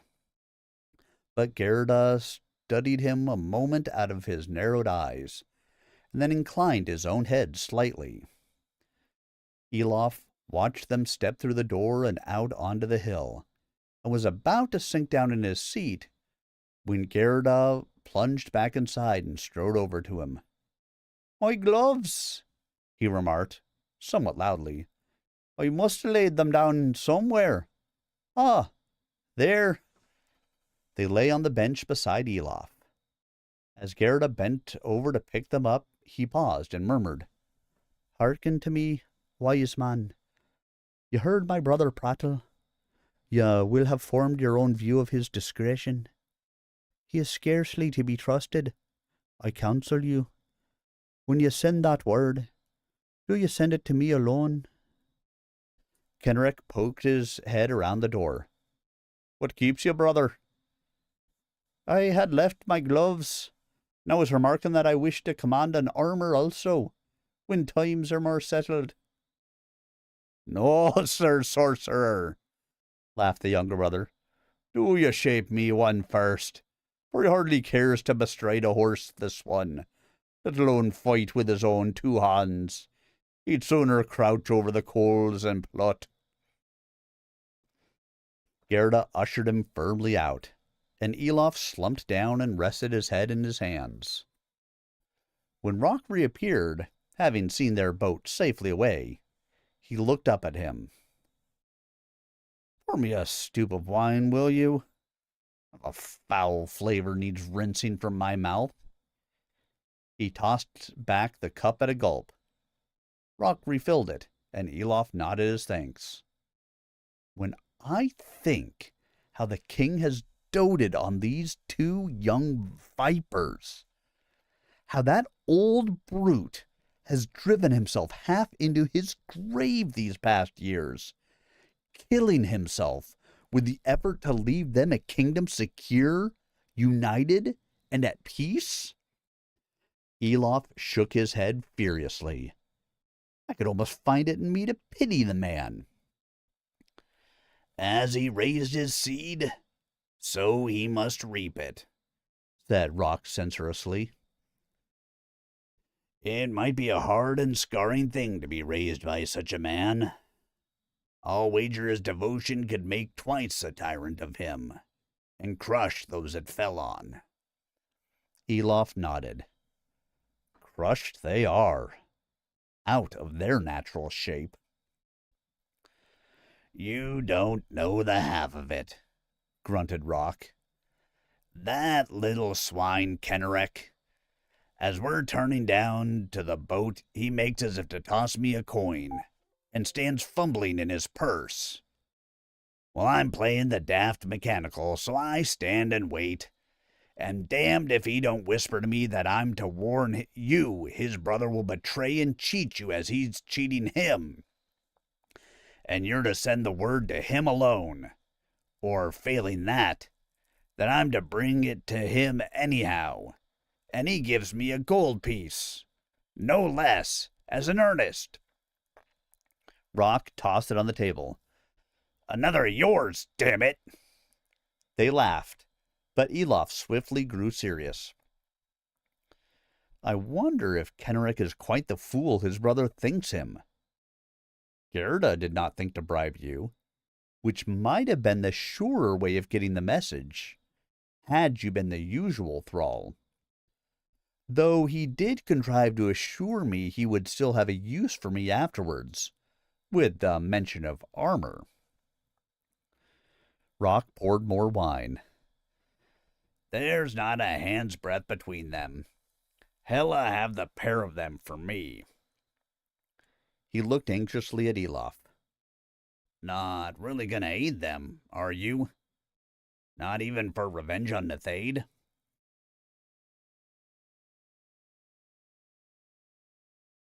And give Karis to the ice? Hardly. I could simply betray them to Nethade. For what revenge could be keener than showing him the treachery of what he loves the most? His own flesh and blood. Elof considered. But I do not seek so base a vengeance. And as they warned me, I might not manage it. Yet. He sipped absently at his wine. There is too much that does not satisfy me, Rock. Too much I fail to understand. This talk of peace with the ice. What in the world could induce Lohi to offer that?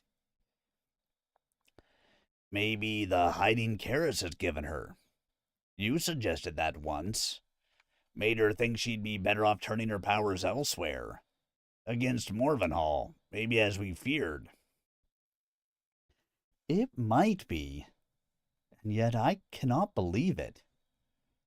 Nethade has only just held back the Ekwesh, and they are no more than the advance guard of the ice.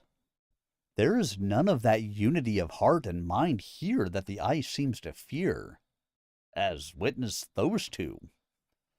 They endanger the land, and something more worried me. So it bloody well should. Bugger the land. What about you and me? Can't you see? They fear what you've shown you can do. If you don't help them, they've as good as threatened to slay you, just to deny their father your help. I know, said Elof calmly. I meant something else. Something lurking under their whole approach to us. They spoke as they did, so that no word could be reported. In another's voice, the true meaning would be lost. Yet would you have babbled out so perilous a plot so lightly to one you hardly knew? However badly you needed his help? However sure you were he hated your victim?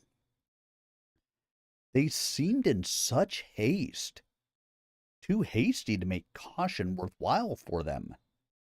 He paused. Or for me. As if they knew something might happen to me.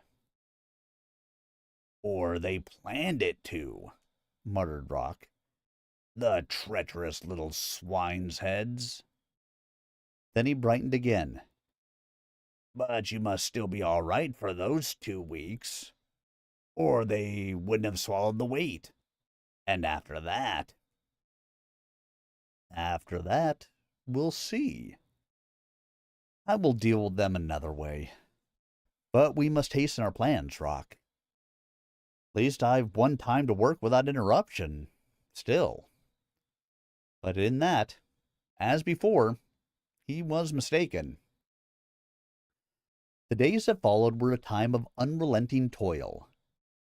They had known many such in their lives, but seldom, if ever, had they had so clear and steep a brink marked out before them, or so dark an abyss beyond. They knew their span. In 14 days, they must be ready, for after that might lie ruin for themselves, and so, perhaps, all that they cared for in the world. Their work began before the sun, and finished after it, though it was high summer and the evenings growing long. Through light and dark they labored, and sought rest only when they were close to falling, when the arm would no longer support the weights it must, when the fingers trembled perilously over delicate work, and the details of it became dull blurs under aching, smoke-ridden eyes. Once in a while rest was forced upon them, chiefly when the furnace must be left to cool. But Elof grudged the rest even as he welcomed it.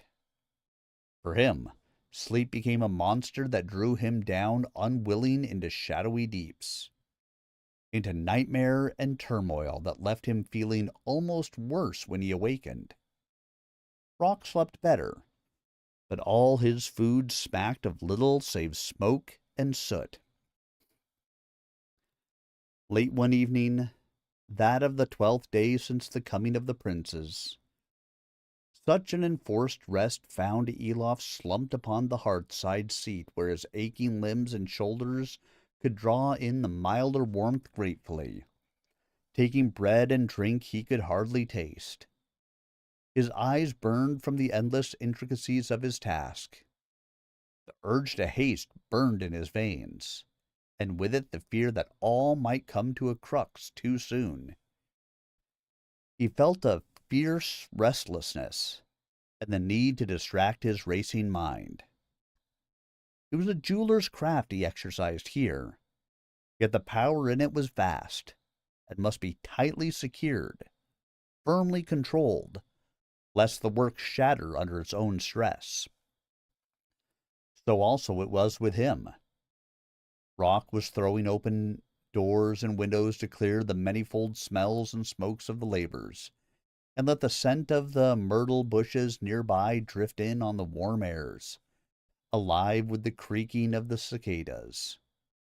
But at the window that looked down to the river he stopped, gaped, and swore horribly. "What is it?" Elof shouted.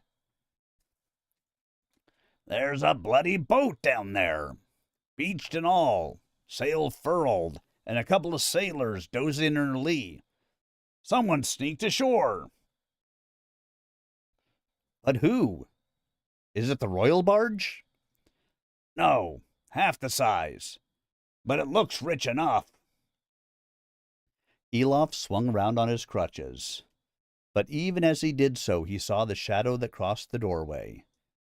He raised his voice in an impressive challenge.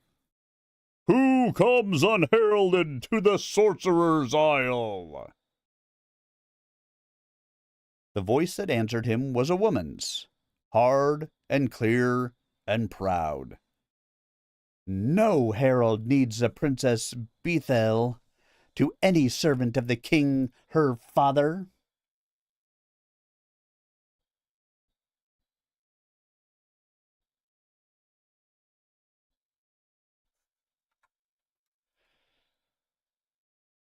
"Bow down to receive her."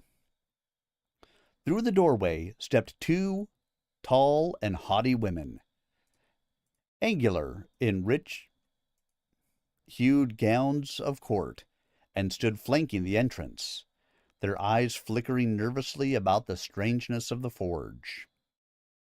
After a moment, seeing no lurking peril, they turned and bowed, and between them stepped a shape shorter and more shapely of a girl of at most 20 years, probably a shade less, startlingly pretty, clad in a divided hunting gown of green as bright as her eyes, with breeches of the same beneath.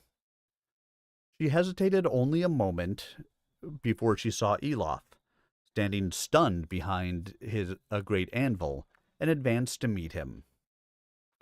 Her body, slender and lithesome, moved with a skipping grace that set her mane of long chestnut hair asway. That, and the hair alone, allowed Elof to recognize in her the little girl of 11 who had witnessed his downfall and disgrace. And now, of all things, she was holding her hand out to be kissed. "I seek the master smith," she said in a soft voice, slightly tremulous, as speechless with astonishment. He took it in his lips. "The crippled one, the Valant, the sorcerer." Elof placed his hands at the open neck of his shirt, upon the small stamp that hung there. "I am the master smith, my lady, Elof Valantor. You will find no sorcerers here." And he bowed as best he could on his crutches. She made no reply at first, but stared at him wide-eyed, her feelings coursing undisguised across her face. There was fright at first, and surprise. She stepped back a little, and her hand flew to her throat. Then came awe, and sudden interest, and she looked him up and down with a heedless arrogance that made him acutely aware of his maimed legs. "But you're so much younger than I thought to find," she said. Then her eyes grew apprehensive again. "Or is that only the way you chose to look?" "I am as you see me, my lady," he answered, a little stiffly. She had looked on him last with the eyes of a child, 8 years since, and though even now he was not yet in his middle years, she had evidently been expecting some snaggle-toothed spellmonger out of romances. Perhaps her brothers had been telling tales and exaggerating the mysterious figure he cut. "Of course," she laughed, a little too blithely. "Why, you might almost be handsome if you kept yourself cleaner, and if you could manage to smile now and again. Or are you so set in grime and grimness that your cheeks would crack?" "You come upon me in the practice of my craft and mystery, my lady. At the day's end you would find me scrubbed as clean as you could wish to look upon. And should I, in my plight, smile as lightly as any careless mayfly of your father's court? I saw you weep once at a certain sight." She laughed again, and wrinkled her dainty nose. "Oh, I was only a child when last you saw me. Father would not let me come here in all these years." "Then should you have come now, my lady? Will your father not be wroth with you? If you go swiftly, he need never find out." She arched her brows at him. "So eager to be rid of me? Do you have so many high-born ladies visit you that you must drive one forth ere the next arrive?" Elof smiled wryly and bowed again. "Doubtless they would all pale away before your fair presence, my Lady Bethel. I spoke only out of concern for your gracious self." She laughed and clapped her hands. "Ah, so you can smile when you wish, I see. And play the courtier also. But my father is far off, deep in endless wrangles with the barbarians or some treacherous lord, I know not which, and besides, he grows old. He will hardly care about such a petty thing, not now." She checked at a thought, and began to rummage in the long and heavy sleeves of her outer robe. "Not now my brothers have set foot here, I meant. But still, I have no time to waste. There's dancing tonight in the hall. I came not out of vulgar curiosity. I wish you to mend something for me. A god, an ornament. Ah, here it is. And before Elof's appalled eyes, she cast the two halves of the golden arm ring, chiming upon the anvil beside him. He stood staring at it, and felt the blood drain from his face. Is aught amiss?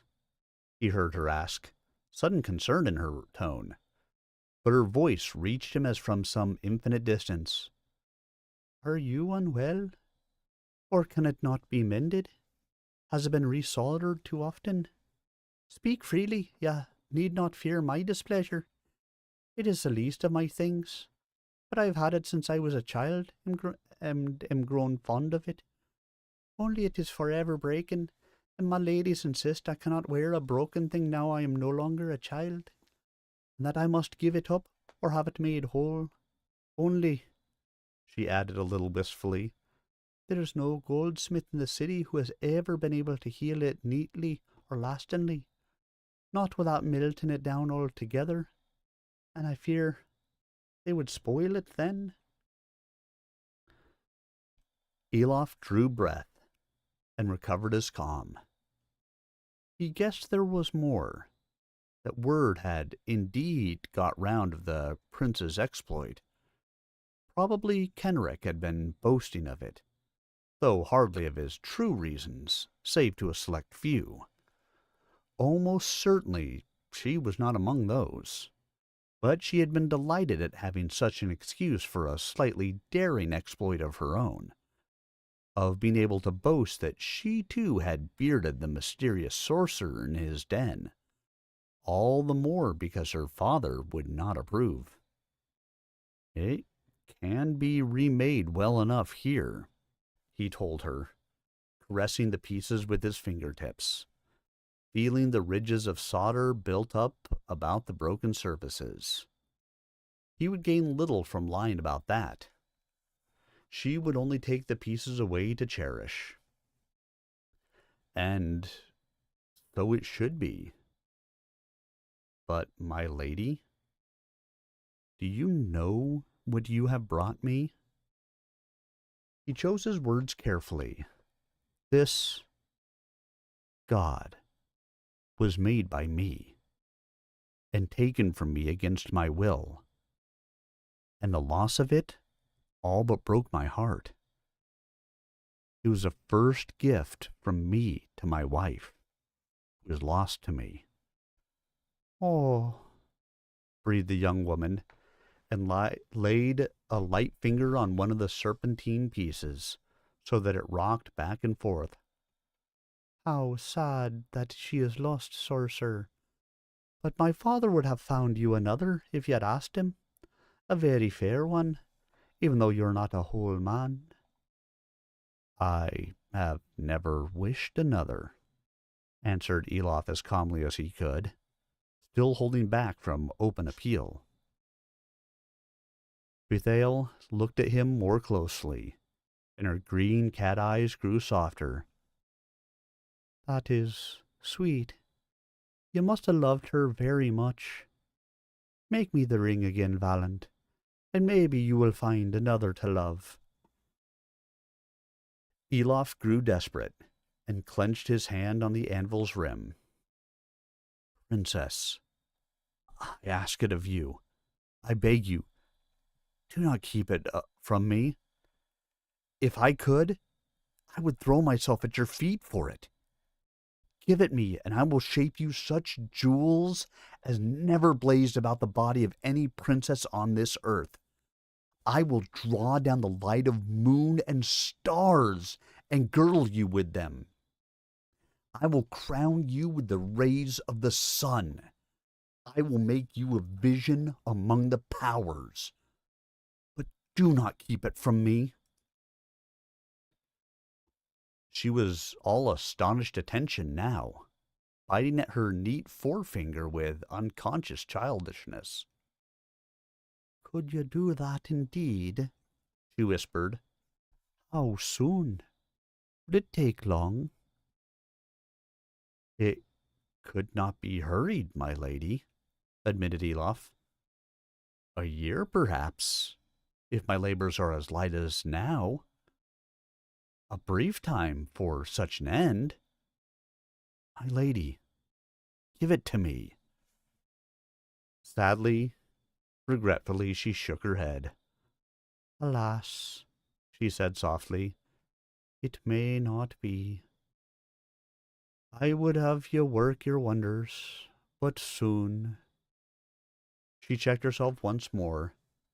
But, Valant, I did not take the ring from you. It was given to me, and I love it. I cannot let it go for a promise. You may keep it a few days at least, to remake it.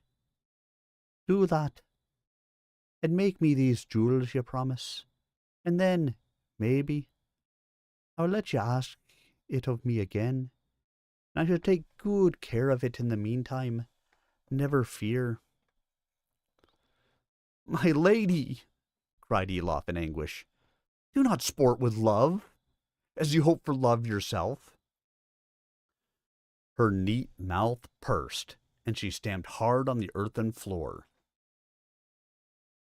You presume upon my good heart, Smith. What are you but a thrall, my father's broken bondsman, unfitted even to address me, let alone beg? All you have is mine by right. All the jewels you can make me mine, if I but wish them. It is not for you to bandy bargains with the Princess of the Lonun. 5 days from now my father is due back. I shall return on the 3rd. If the ring is not made whole, then do you look to that wise head of yours, and seek not to gull me with substitutes. I have worn that ring these many years, and even remade I shall know it. Meanwhile, you may reflect on what respect is due a princess. She spun on her heel, waving her women away before her. The wide skirts of her gown flared about her. Her riding boots clattered on the threshold, and the door slammed. Elof bowed his head down over the anvil till his forehead almost touched the cold iron, and his fingers gripped the rim of it as if to dig deep into the metal. Ugh. Rock breathed eventually, breaking the tense silence. Old Nethade's losing his grip for sure, if even that chit and child rushes to defy him. No, Rock, said Elof. His voice was stern, though the grime on his face was streaked and moist. There is more to it than that. I am sure now. She also was strangely in haste. And twice she all but let slip that time, my time, grows somehow short. That is why her dear brothers were in such haste then. And it all has some connection with Nethade's return. He hobbled laboriously to the window and watched the little boat pulling away from shore, the sail hoisting and swelling, shining suddenly scarlet as if the rays of sunset filled it. He could not see whether she was looking back at him. It grows shorter than you dream of, lady, that time. But can you? Demanded Rock. In 5 days, if it's true what you fear, can we finish our work in that time? We must we not? And one thing more, even. This.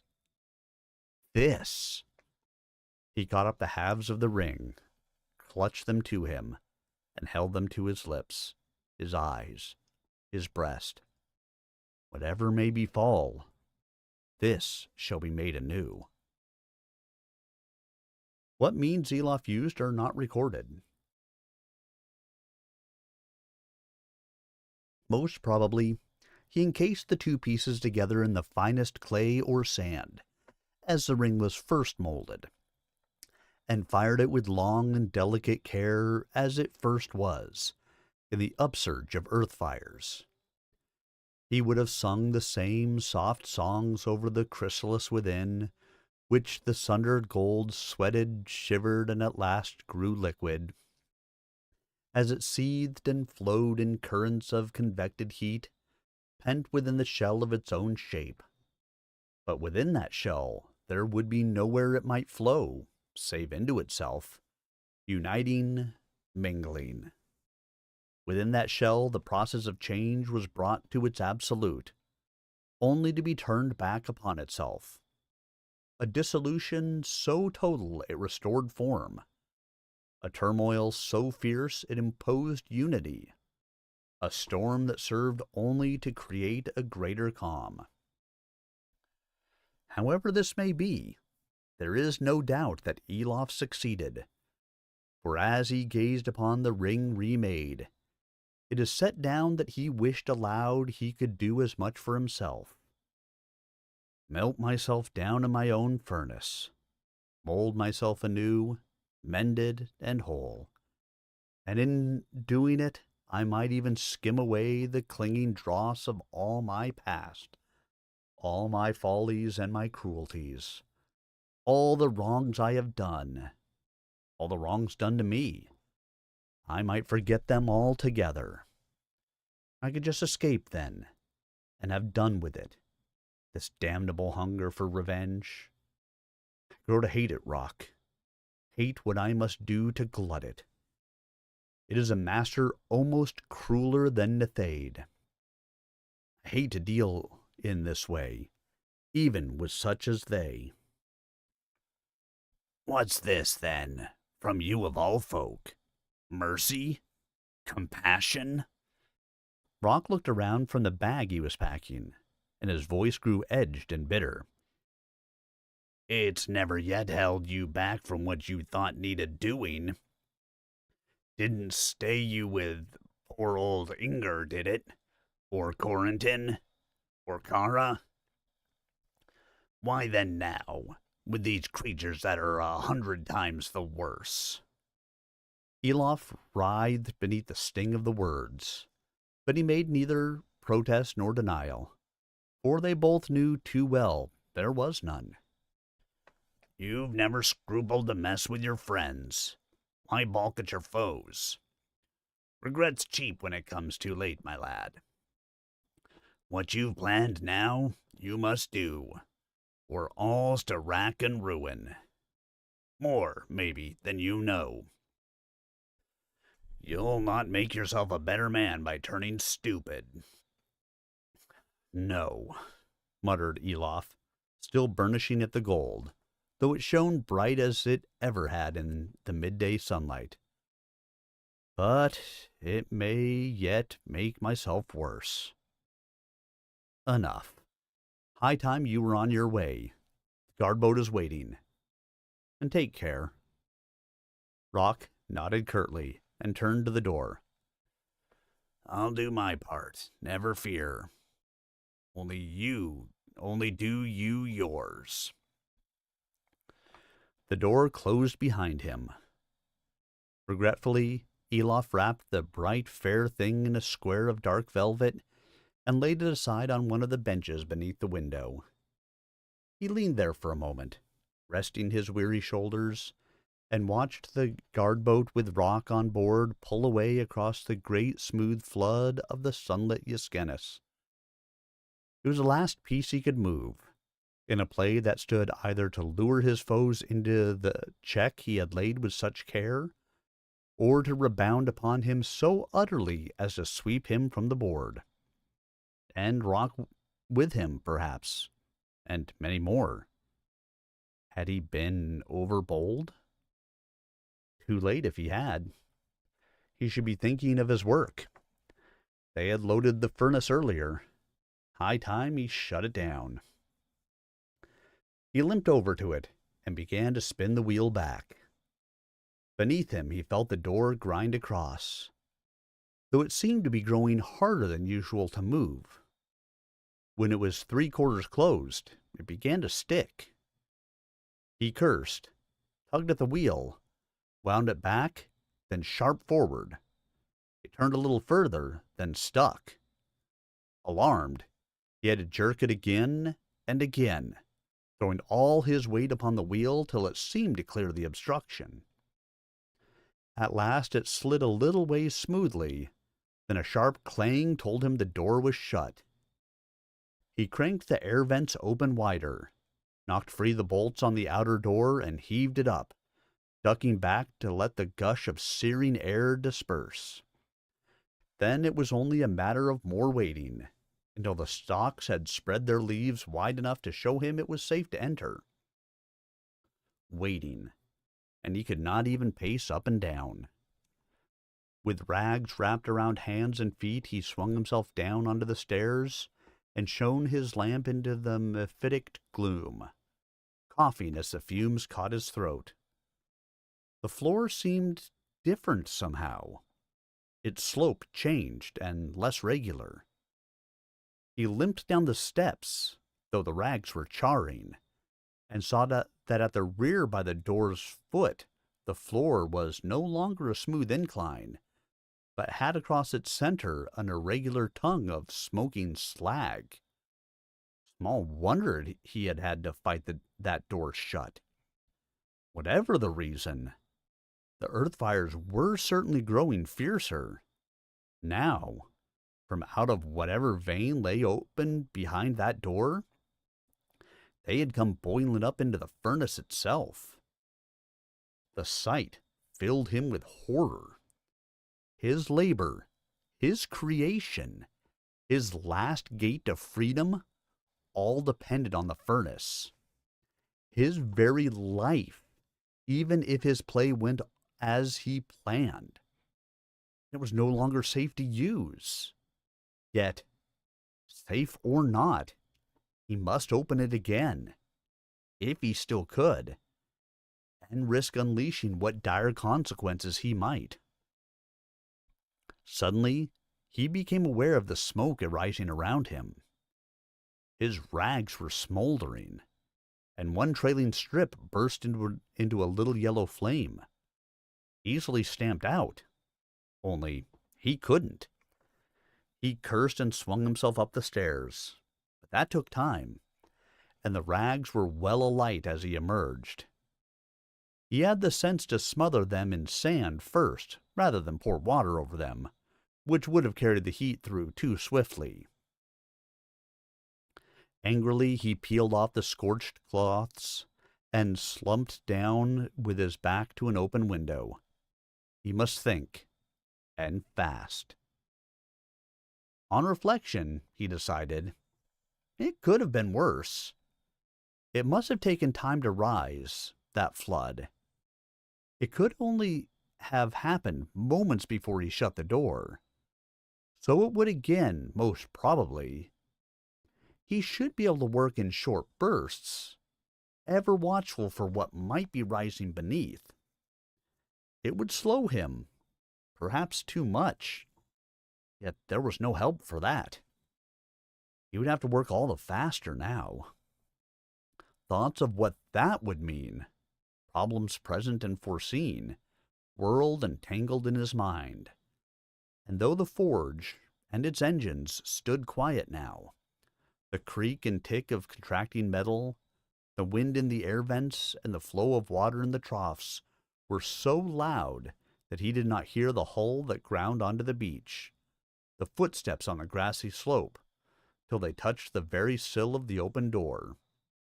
He sat up in sharp surprise. Upon his threshold stood Bethael alone. She was clad now in a light silken gown of a leafy pattern, girdled with silver.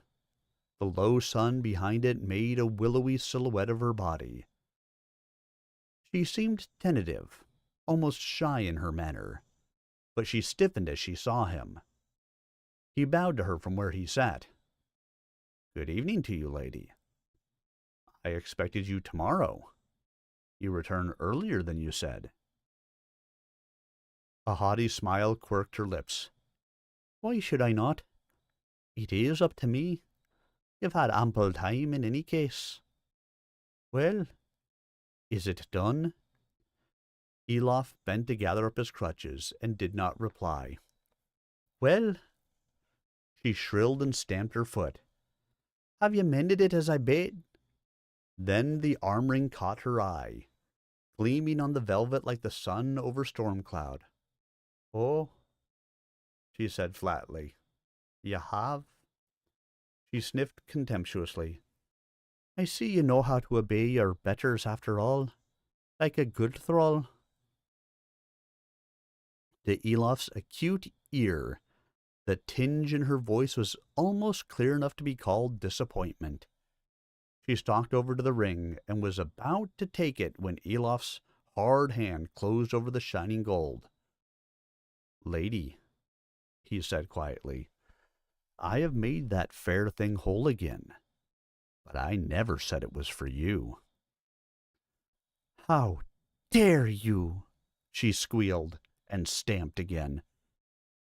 Lady, that arm ring is not for you. There is a potency in it, a strong one. Its virtue a binding bond. It cannot create one where none exists, but where one is, it may act upon it, lend it strength. In what ways? Who can tell? She snatched at the gold unheeding, but he did not release his grip. Lady, I warn you only for your own sake. Give it to me, she said, her front teeth white against her carmined lips, and have done with your conjurer's cant. Have I not worn that ring all these years? Do you think I am still a child, to be frightened with tricks and shadows? She shook the ring in Elof's grasp, and though she had none of Kara's strength, the memory defeated him, and he let it slip through his fingers. He caught earnestly at her arm, preventing her donning it. Lady, upon your head be what follows if you take that ring to yourself. Get away from me, she cried, springing free and forcing the ring onto her arm. Thralls have died in torture for less gross offences. Ah, you soil me, you stink of sweat and soot. Elof sighed. He would achieve little by offending her, in her nostrils least of all. Lady, I apologize. I was about to wash when you arrived. Doffing his sweat-stained tunic, he turned to the trough that flowed through the forge, reached for the bag of fatted lye hung beside it, and quickly splashed the cold spring waters about himself. He was half afraid she would simply march out on him, but knew she was still standing there. He could almost sense the intentness of her. Upon the ring? Then he heard her say, sardonically, That is a fine crop of scars ye bear, thrall. One might almost take ye for a warrior, or an adventurer, rather than a sorcerer and an artisan. He laughed and tasted the bitterness on his lips. I have been both, at need, he said without turning. Once. I've crossed a whole wide land, and sought out the Duergar in their mountain fastness, and lived with them 2 long years. I have lived with the Alvar of the forests, Tapaiau's children, and escaped the forest's power. I have sailed the seas of the sunrise. I have fought beside an exiled lord against the Equesh by land and sea, and when he won himself his kingdom. I have battled the dragon beneath the earth, and the Ice Witch herself on a palace stair. Aye, and bested her. And yet I would far sooner be a man whole and at peace, in the land I made my own, with my true love by my side. He heard her laugh. A braggart as well as a bore. Elof turned about in annoyance and heard her gasp. She reached out suddenly, and he felt her soft fingertip trace out the faint mark on his breast. That is a scar also. That is the same scar as at the back. Your father remarked on that wound once, shortly before he had me crippled, before he made me a pinioned swan, a tethered hawk, less than a man. He turned away impatiently, and again she caught her breath. I see another pair, even more faint, but one such wound would have been mortal. How did you come by them? How survive them? Ask rather, why? He said, and went on washing. Behind him there was silence, until a small voice said, Would you tell me some of your adventures? Slowly he rose and turned, reaching for a cloth to dry himself. To a well-wisher or a friend? I might. But what joy or profit can there be for a listener who does not care? To his astonishment, a hand was laid lightly on his arm. Did I say that I did not wish you well? I will listen gladly, if it pleases you. He looked down at her, and suddenly her hand seemed to sear him worse than the forge flame. It was long, long since a woman had touched him. His breath faltered and grew fast, and forgetting all he hoped to gain by patience, he crushed her hand beneath his own, hard against him. She stiffened, but made no attempt to pull away. He swallowed, and heard his breath whistle through flaring nostrils. Hesitantly, she lifted her free hand and laid it upon his breast. Your heart pounds like your hammer, she said, and giggled softly, her eyes lowered. He felt a taut smile settle on his lips. Does yours? Her grip tightened on his arm, and slowly, tentatively, she bore it to her side. Equally slowly, with deliberate malice, he stroked his fingers down her ribs to her waist, and then up again, to slide one by one across the curve of her breast, gently passing over the peaked taunt beneath the gown's silken lightness.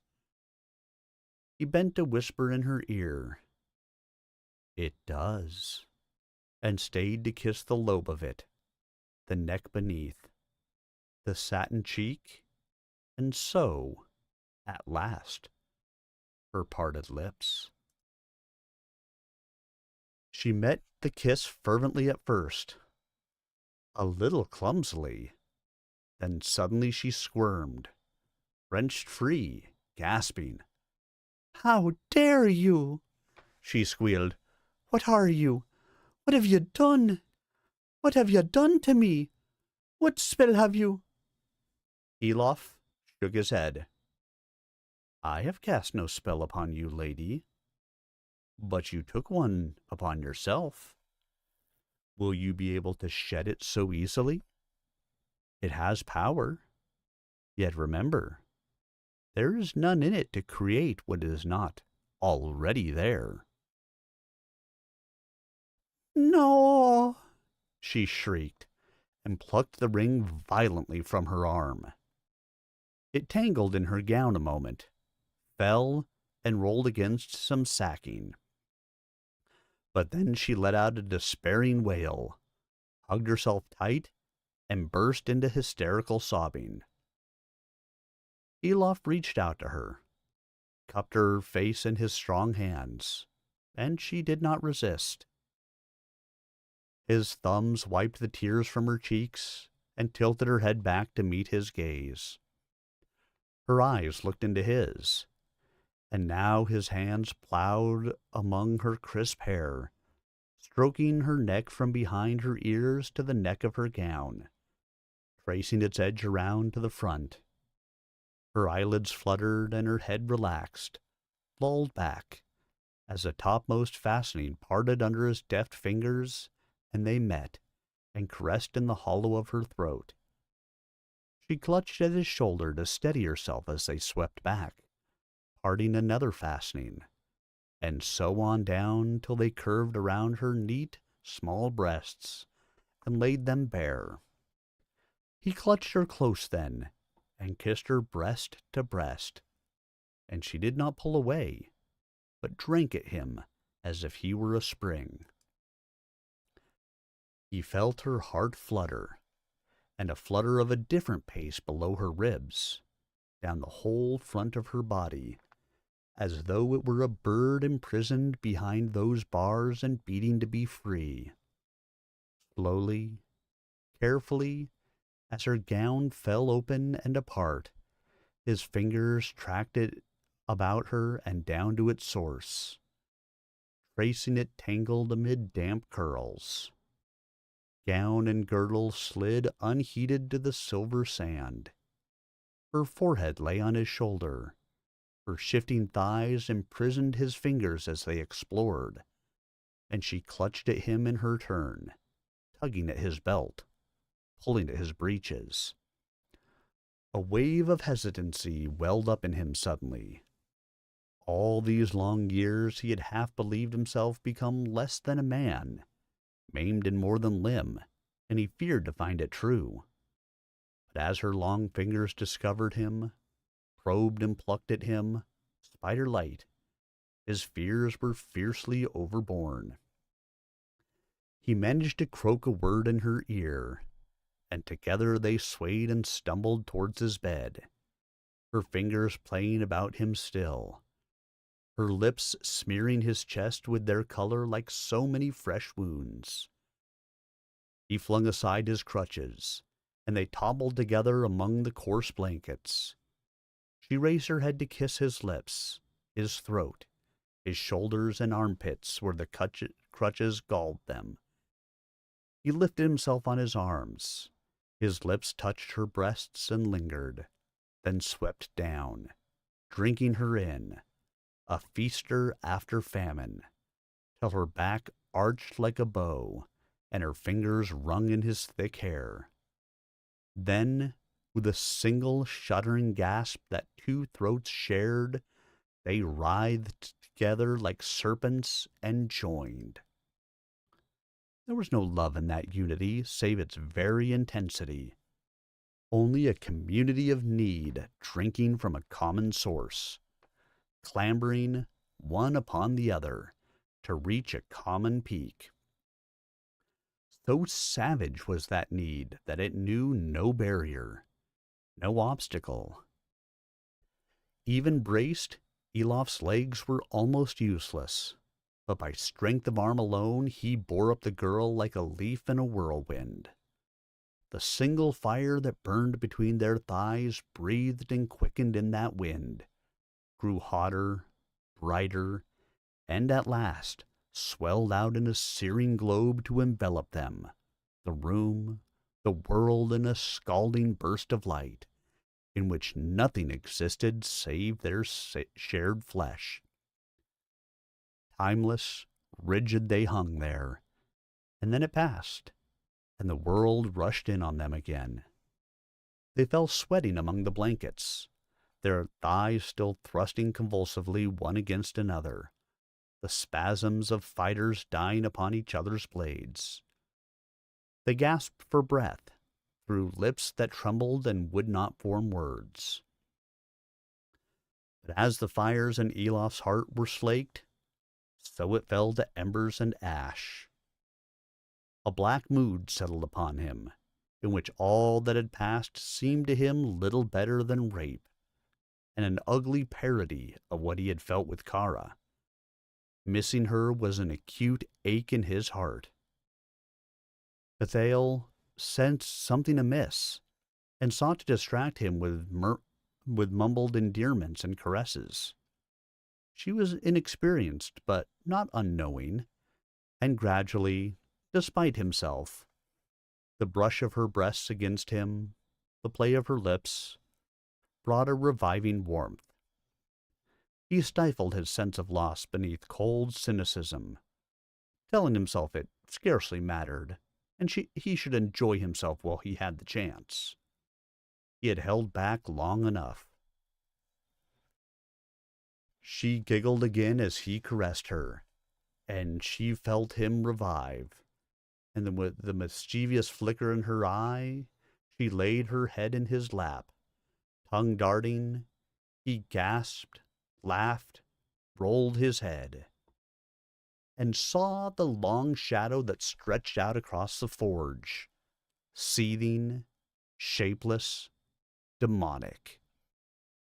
Saw beyond the open door the slender woman's shape that cast it, the cloak that billowed from her arms, the short mail skirt that was her only garb, the helm above it like the head of some great bird of prey. Beneath its eye slots, slanting, narrowed, bitter rage burned in the dark gleam of her gaze, a rage he saw echoed in the very stance of her, tensed as against a high wind, spear outstretched. Then Bethael saw her too, screamed and sprang back among the blankets. But Elof had all but forgotten her, save as a fragment of his shame. He sprang up, forgetful still, in hope of running to the door, but only managed to sprawl headlong upon the sanded floor. Half stumbling, half crawling towards the light, he reached out an arm to her, but it seemed to him he read words in those wide, dark eyes, heard her voice clear in his mind. "Now you have lost me forever." His arm fell. He could not face her, and bowed his head. The long shadow changed, as if the cloak swirled now from arms upraised, and suddenly a great wind scoured through the forge, lashing his face with blown sand. The light pulsed, then was clear, empty. Elof turned away, blinking gritty eyes, and sank down by the bedside. Bethael sprang up from the bedclothes and clutched his arm. "Sweetheart, who was that? Will she tell?" In a fury of loathing, Elof rounded on her, swinging his arm to lash out viciously. "Away, you riggish little viper! Get out, and leave me be! Get you to Hela, you empty she-whelp, and beg a heart of her that some better soul has lost." She shrank back with a squeal and began to wail, open-mouthed like an infant. Elof sank his head in his hands. "No, no, I am sorry. The fault is mine alone." He looked at her. "Mine alone. Only the folly is yours. You came here for no good purpose. Came to taunt and tease a tethered bear." "I came because I was sorry for you." Elof shook his head sadly. "No, princess. Not so, whatever you told yourself. True, you pitied this man you thought fair, for being alone and womanless, and since you do not understand love, you thought to dangle your charms like a toy before him. Why not? It would be an extraordinarily condescension from one of your rank. He should feel honored. You came alone, and when you had made sure he was alone, you thought to sport with him a little, assuage your own feelings, but escape unscathed, unstained, and laugh at his frustration. But such feelings are dangerous to play with, my lady, most of all one's own. You were tethered by them in your turn. They were the chains. Well, do I speak false?" She had stopped crying almost at once. A look of blazing outrage crossed her face, But Elof held up his hand. Shall I tell you why I am so sure? Because if you had been truly sorry for me, you would not have sought to deceive me. You would not have kept from me what your father plans for me as soon as he returns. What it is that made me one of the few men you could safely indulge yourself with, because you thought that soon my mouth would be far away or stopped forever. But of course, you had to have me repair your precious arm ring first. Her mouth opened in a shriek of anger, the tantrum of a child humiliated. But then she saw his bleak eyes, and slowly she subsided, cowering among the bedclothes. Do not look at me so, she whimpered. Do not hurt me. Elof gazed down at her, unrelenting. What does Nethade intend? He means the eye switch. She offered him peace, complete peace, on one condition only. That he hand me over to her. She nodded frantically, clutching the blankets to her bare body. He didn't agree at first. He's been haggling. Now they say she has offered the gate back and all the wildlands, to leave Caris be and take her savages to another land. They say he is coming back to announce his decision. Aye, before I get to hear it. Yes, she breathed. So. She began to weep again, slowly, looking up at him in terror. He sighed deeply, and when he reached out a hand, she cowered, but it was only to stroke her shivering shoulder. I spoke too harshly, he said. There was some pity in you, though much else. I alone am to blame. I wish you no ill, Bethael, and none shall hear of this from me. Get you dressed and go. Leave me here with my own company. I deserve no other. So afraid was she that she sprang up and ran to the door, almost forgetting to gather up her gown as she passed. Once she looked back at Elof, still sitting by the bed, and at the arm ring, gleaming against the dusty sacking. But she made no move to take it. For a moment it was her shadow that filled the doorway. Then, still naked, she ducked out into the light and was gone. Early next morning Rock returned, staggering up the hill, apparently much the worse for a night's wine. But once within the door, beyond sight of the departing guard boat, he became alert, even elated, and thumped his fists exultantly on the great table. That's it. All your errands discharged. Every message delivered. Say, have I not done you proud? He stopped then, and peered at Elof, saw him seated at the other end of the table, toying absently with the ring. What's the matter, then? Not want to hear? What have you been up to, then? He circled the forge, peered into the furnace, and turned on Elof savagely. Not your bloody labors, that's for sure. You've not done half of what was left you. And when every flaming minute counts. And what's amiss in your head? A fine damned trial you can be to a patient man, and at what a time. Want to toss away your own life and mine too? All because you've suddenly sprouted a tender shoot of conscience, and for a crew of bastards and betrayers who merit it less than most I can set a mind to. You and your bloody maunderings, stop mucking with that thing, pay some heed. And in his anger, he might have sought to strike the ring out of Elof's hand, save that his wrist was seized in a grip that, for all his own solid strength, held him clamped like his best vice.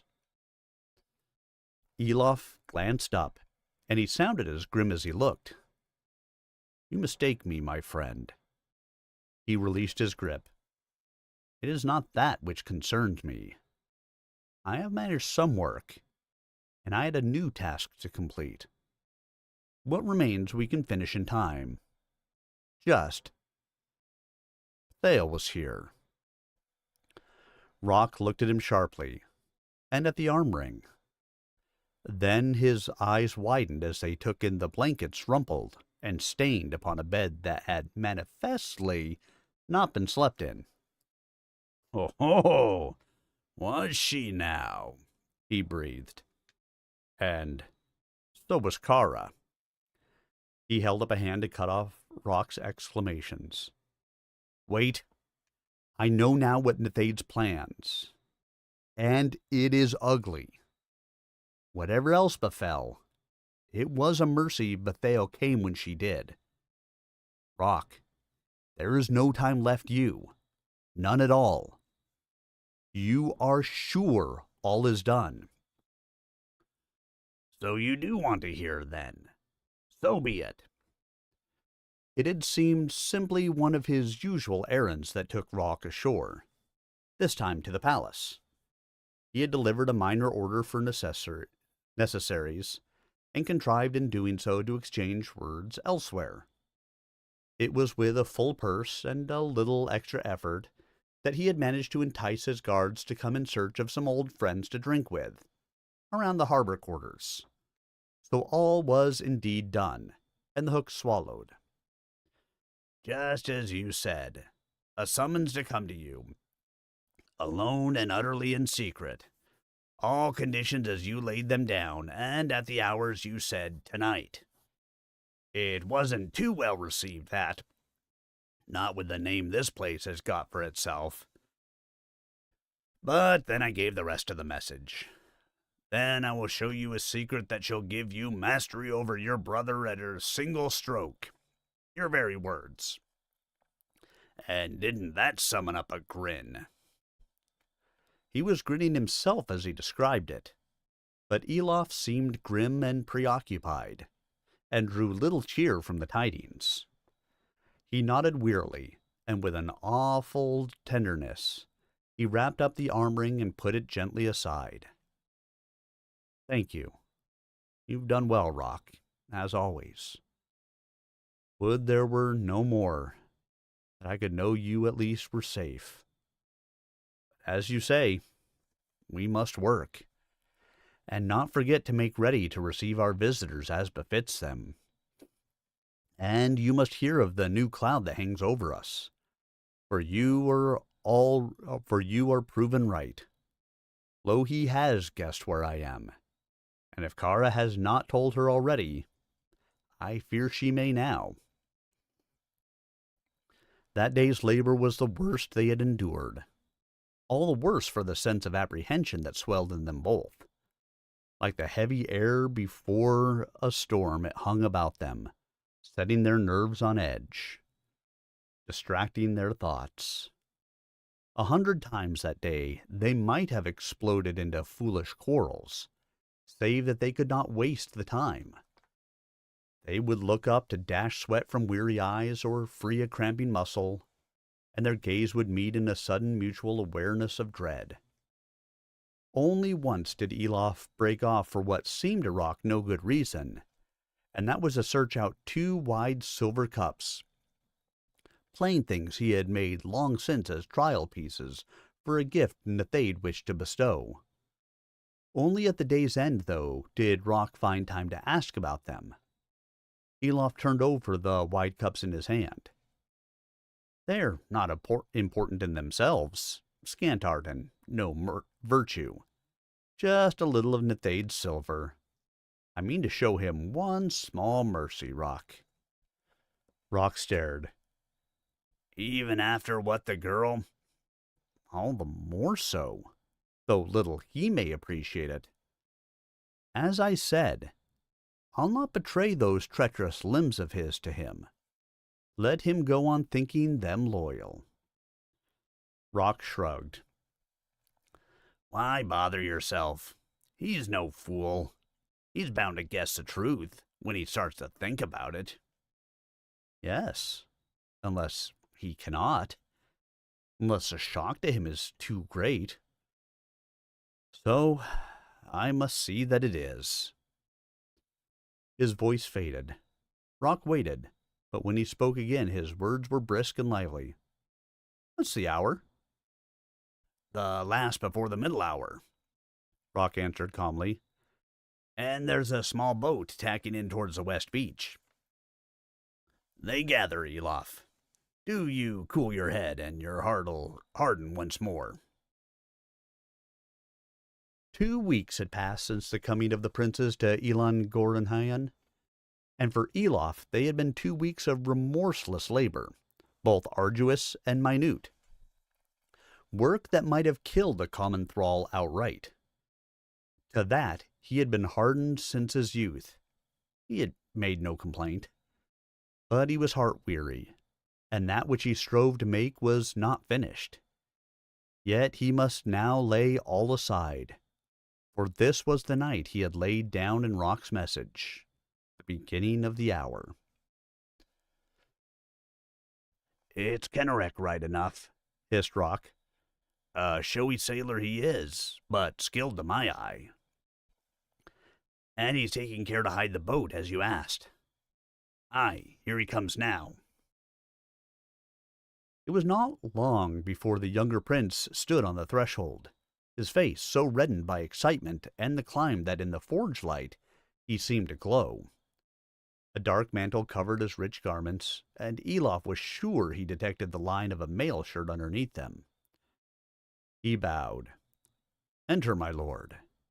Surely you do not fear to come to Sorcerer's Isle when you have met the sorcerer. Kennerek scowled. I do not fear any man, but this place was so called and bore a bad name long before my father set you here. Why think you it was kept for exiles? Rock and Elof exchanged swift, significant glances, but Kennerek did not seem to notice. Nettled by any suggestion of fear, he stepped briskly into the forge and glanced about. Well, Master Valant, what's this secret you have for me? Elof bowed again and pushed back the hood from his face. It has been long and hard in the preparation, my lord. It wants only a short time more. Oh? Kennerek scowled around the forge. A wheel was turning slowly, silently, and the forge fire was glowing. But there was little else intelligible for him to see. How long? Before the middle hour, my lord. It should take shape. The prince's face cleared. Oh, well, that's well enough. You have any wine? The wine was the best Nethade had sent them, and though he made Elof taste it first, it mellowed Kennerek's mood even more, even further. He seemed content to wander around the forge and cluck with admiration at the bits and pieces of work lying around, not least many crystals set in webs of gilded wire. He remarked how weary Elof looked, and hoped the effort would be worthwhile. At last, very close to the middle hour, Rock, whom he had disregarded completely, appeared from the shadows and bowed. It nears completion, my lord. Then bring it to us, said Elof quietly. My lord, we will need darkness. As you will, said the prince uneasily. Elof saw his hand settle near his sword, and smiled. Take whatever precautions you will, prince, but I shall keep my word. Kennerek nodded curtly, striving to appear unafraid. Elof lifted a long left sleeve, and darkness seemed to fall in upon the forge like a net. He heard Kennerek's sharp breath in the darkness. Silence, my lord. only for a minute longer. Have patience. It is here. The door creaked back. A faint outline of silver in the darkness. A shadow filled it, and a heavy tread rang upon the floor. Elof drew a deep breath and let his sleeve fall back. Upon his arm was the gauntlet, his fist clenched tight upon the crystal at its heart, that only a short time since had drunk the blinding glare of a rare metal in flame. He heard Rock slam the door shut once more, and his hand flew open. The forge blazed into sight, stark and demonic in its glare, impossibly sharp and shadowless. And in that terrible clarity stood revealed, frozen and gray as a mantled statue, the shape of Gerada the Prince. For Elof's message had been delivered to them both, differing only in the time of their coming, and the place where they must land. And in that fearful light he had revealed them each to the other, beyond the reach of bluff or hypocrisy, in the very moment of their treason. "So then," he cried, as the glare died, and the lights of the forge burgeoned once again. "So you would think to enlist me in your treacheries, and betray me in my turn. But do you bear witness that I have kept my word? For each of you has only to draw and strike down his brother before him, and mastery shall be his indeed." They stood there, those baffled princes, for longer than Elof would have thought possible, blinded in both body and mind by the bright light of their exposure. He could measure that time by his own heartbeats, that roared so loud in his ears it seemed the walls must be shaken. Then, with perhaps a greater unison than ever in their lives before, they turned their bloodless faces upon him, and their gaze was fell.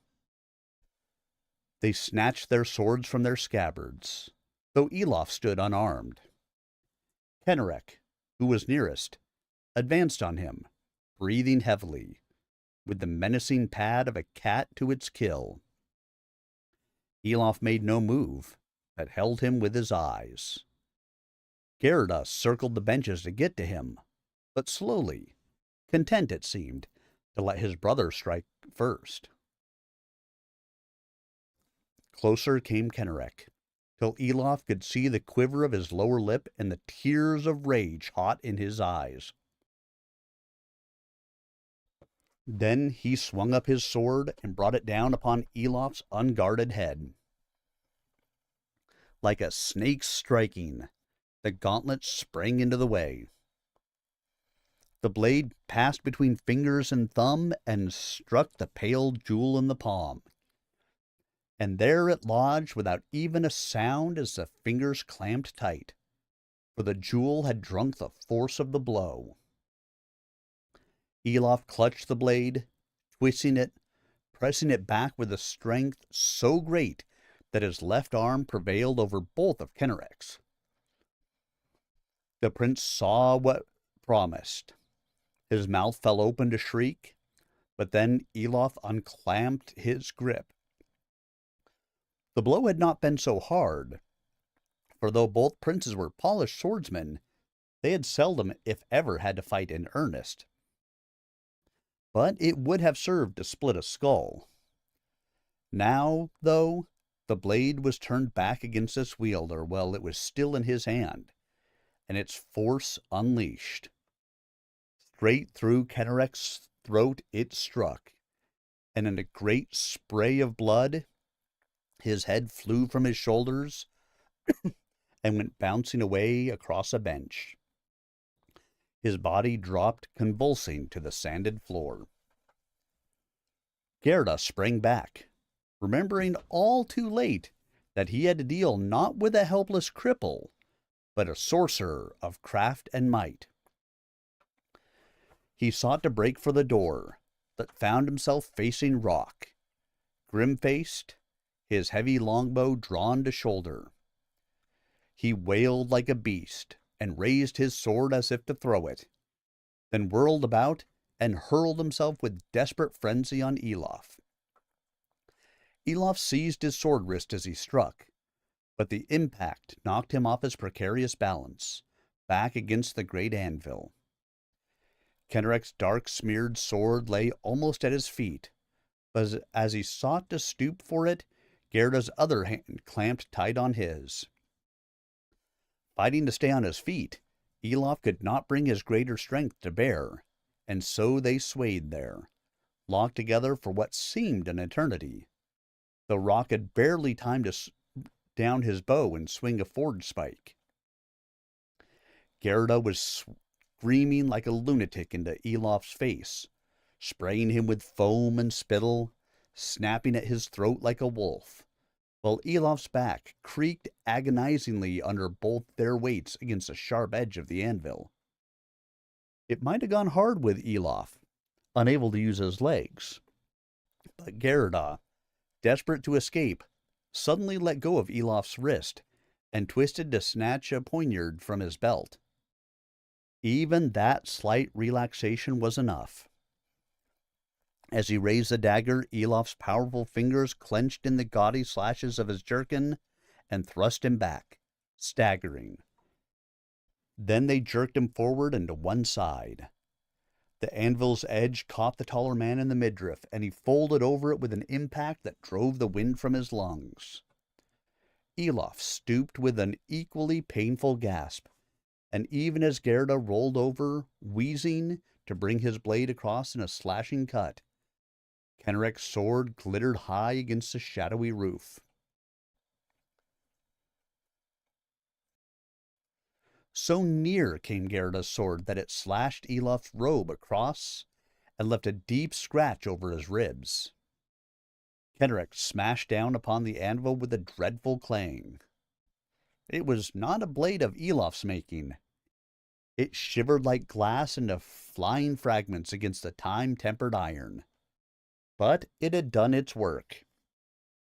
Gerda's blade clattered to the ground, slowly, leaving a great smear of blood like the trail of some unclean creature. His body slid down off the anvil, nerveless fingers scrabbling weakly at the iron. Rock exclaimed in disgust at the head that rolled past his feet. But Elof paid him no heed. The bare hilt dropped from his hand, and he tore off the ruined robe and cast it across the severed heads as they lay. With a strength that appalled Rock, he seized a limp arm and began to drag the corpses to the back of the forge. Rock bent to help, but Elof waved him away. "This is for me to endure. Do you keep your hands clean of it." Rock shuddered as he heard the furnace door creak back on its hinges, and sounds first of one heavy fall, then another, and at last the deep, dull clang of the closing door, final and dreadful as a passing bell. A wheel spun, chains clanked and rattled, the floor trembled, and the leaves of silver writhed and curled like their live selves caught in an autumn fire. Then, letting fall his props, Elof half sat, half fell upon the seat of bricks at the hearth. For long minutes he huddled there, head bowed, the back of his hand to his lips, as if listening to that devouring roar beneath. "Well," demanded Rock, "not having second thoughts, are you?" Elof shook his head. "No," he said. His voice was steady, though very bleak. "All other gates are closed to us now. Some blood splashed upon my lips, that is all, and it has a bitter tang." Rock nodded. They say that it does, he said. I'd better look to my packing now. It did not take him long. When his pack was full, he gathered up his steel-shod bow from the floor, unstrung it and brushed it clean, and slung it carefully on its quiver at his back. Only then did he turn back to Elof, and found he also had been busy. Of the robe there was no sign, but by Elof's side was a good-sized casket of plain wood, with a richly worked clasp. Rock hefted the pack. Time I was away. Aye, said Elof quietly. High time. He lifted the box. You know what you must do with this? Rock took it gingerly, made as if to open the catch. Elof's hand restrained him. Rock tapped his foot a moment, considering. I'll take Kennerec's little boat. It looks handier for a no-sailor like me. Gerda's I'll leave for you, just in case. No. Do you scuttle it, or set it adrift in the channel? I am weary, Rock. Bitterly weary. Of suffering, and of making others suffer. From the breast of his tunic, Elof took the feather Kara had let fall, and beside it another almost as black, but with a faint sheen of gold. If I succeed, well and good. If I fail, I fail. But our warning. That burden falls on you then. Steer as truly westward as you can. Err to the north, if anything. At worst, follow the margins of the ice. If we make it in time, said Rock quietly. All right. West and north. I'll try. Elof heaved himself up suddenly, and caught the shorter man by his broad shoulders. Rock, fare you well. Truly well. 100 times you've been my good fortune. The powers know you've earned some of your own. Rock cocked his head to one side and grinned. It's not every forge hand gets to serve such a master. That they know also. Whatever else, it's never been dull. He clapped Elof on the arm with his own heavy hand and turned away. At the door he paused, then flung it wide and filled his lungs with the clean night air. Ah, I'd all but forgotten how fresh a tang it has. Freedom. Fare you well also, Master Smith. He closed the door softly behind him, and left Elof alone among the muted thunder of the forge. Elof sat a while, feeling more profoundly alone than ever in his life before. And then wearily, he rose and began to sweep the bloody muck from the floor. In its place he sprinkled clean silver sand. The hardened earth beneath had drunk its fill, and the stains did not reappear. That luxury he allowed himself, meaningless though it was. Then he threw himself into his labors once more.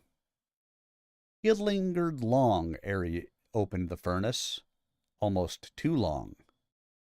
He felt the earth tides fight him at the door, and when he at last went down the steps, he heard their grinding thunders behind it, but they hardly stirred the pile of cooling slag at his feet. All through the night he labored, pausing only to gulp down a cup of wine, a morsel of meat, whenever the work allowed him. The work grew in his mind, under his hands, till it seemed to fill the whole universe. He almost forgot there was anywhere beyond the stifling forge, any future beyond its completion. He hummed at first as he labored, and soon he was singing singing with little heed of the smoky airs that arose from the furnace to claw his throat and burn in his breast. Into that song he poured his heart, a lilting, ecstatic music of joy that knew nothing of treasons and bloodshed, that soared high above the somber vault of fire and the toil that scorched his flesh and drew blood even from his hardened fingers. I am a leaf on the storm wind, sailing, sailing. I am a flame on a feather, on the wide air, dancing, dancing. I am a cloud on an east wind, bearing me homeward, singing, singing. And into the work that song was woven. Yet for all his absorption, in some remote corner of his thoughts, he could not help imagining the train of events he had set in motion, so minutely that he seemed actually to be seeing them all, building up like strange simultaneous layers of motion. He saw Rock's little boat glide across the dark Iascianus to shore, beaching clumsily, no doubt, but safe. Rock leaving the casket with some of the gate guards he knew, repeating the instructions on its lid that it was for Netheid's eyes only, and then melting away into the end of the dark. Taking to the boat again, though not for long. Rock would sooner make his way ashore. Rock on his way, the casket borne by mounted courier through the sleeping streets of that immense city to the walls of the strength of Charis, and within, to await the coming of the king. He saw the sun arise over the horns of the bull more clearly than through his own shutters, his own eyes blind to all except the piecing together of things delicate into a binding whole. But then it grew less certain. Netheid might return by water, sailing leisurely up the channels, or by land to ride in triumph through the streets and enjoy the acclamation of his people. That was more likely, now that he brought peace to offer them, and the appearance, at least, of victory. He would come by the westward gates, then, and reach the palace sooner, about midday, perhaps. He would find troubled faces awaiting him. The princes would have been missed by then. Perhaps Bethael would tell then, something at least. They would bring Netheid the casket. Elof swallowed and bent himself to his labors. That scene he had no wish to see. Ironic that mercy should be cloaked thus in the appearance of fiendish cruelty. Or was it mercy? A strange kind, if so, twisted and deformed. But so Netheid had made him, and must take his mercy as it came. He could not banish it from his mind. Netheid, grim-faced, being handed the box, the courtiers who gave it melting away into the crowd, beyond the reach of his wrath. Netheid, pale and apprehensive, balancing the box on his knees against his bloated belly, hesitating, then angrily snapping back the catch and swinging up the lid. Elof started and almost burned himself on the furnace's outer door. There, in the two wide cups, with clasps of gems and gold to weight down their eyes, to uphold the sagging jaws, the severed heads of his two beloved sons. Even in memory, that vision almost unmanned Elof. Yet without it, the king must begin to wonder how Elof had enticed his sons. And inevitably, somebody would talk. Now, though, there would be room only for horror and grief, agonies of grief, and then wrath such as even Netheid had rarely displayed. Wrath against Valent the dark sorcerer, Valent the murderer. He would draw the black blade, and then... Soon? How soon? Elof threw back the shutters and was appalled. The sun was already past its zenith. Little time remained. Hastily he flung back the furnace door and smelt the hair scorching on his hands in the air that blasted by. The inner door must be scarcely closed. Most of the delicate work was finished, woven already into the web of the whole. What remained was chiefly smith's work, making joint and frame strong and true against the forces they must endure. But that he must manage soon, soon. He glanced at the stalks, at the leaves that clung curled, and bit his lip. He could not wait for it to cool. He gathered up his tool pack, the arm ring. After a slight hesitation, he looped around the chain at his neck, for it was too small for either arm.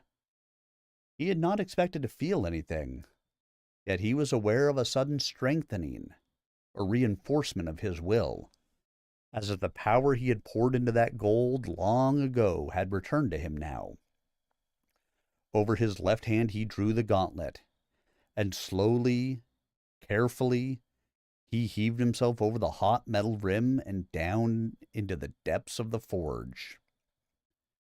The walls were shaking around him now with the thunder of the earth fires, but he set his hammers as counterpoint against them. After a while, though, it came to him that the little chamber was growing hotter, not cooler. He paused in his hammering to risk a glance over his shoulder, saw the inner door too hot to touch, the layers of dross beneath it still aglow. He could guess what had happened. He had left the door open too long, and the earth fires had broken through whatever restraints the original builder had placed there. Now they must be welling up directly against the far side of the door. Even as he looked on it, it began to change color slightly, developing the dull bloom of heat. No matter. It would hold long enough. Longer than he, perhaps. Every breath seemed to sear his lungs. He set his teeth, still humming his tune, varying it, broadening it, and finding words for its sweeping coda.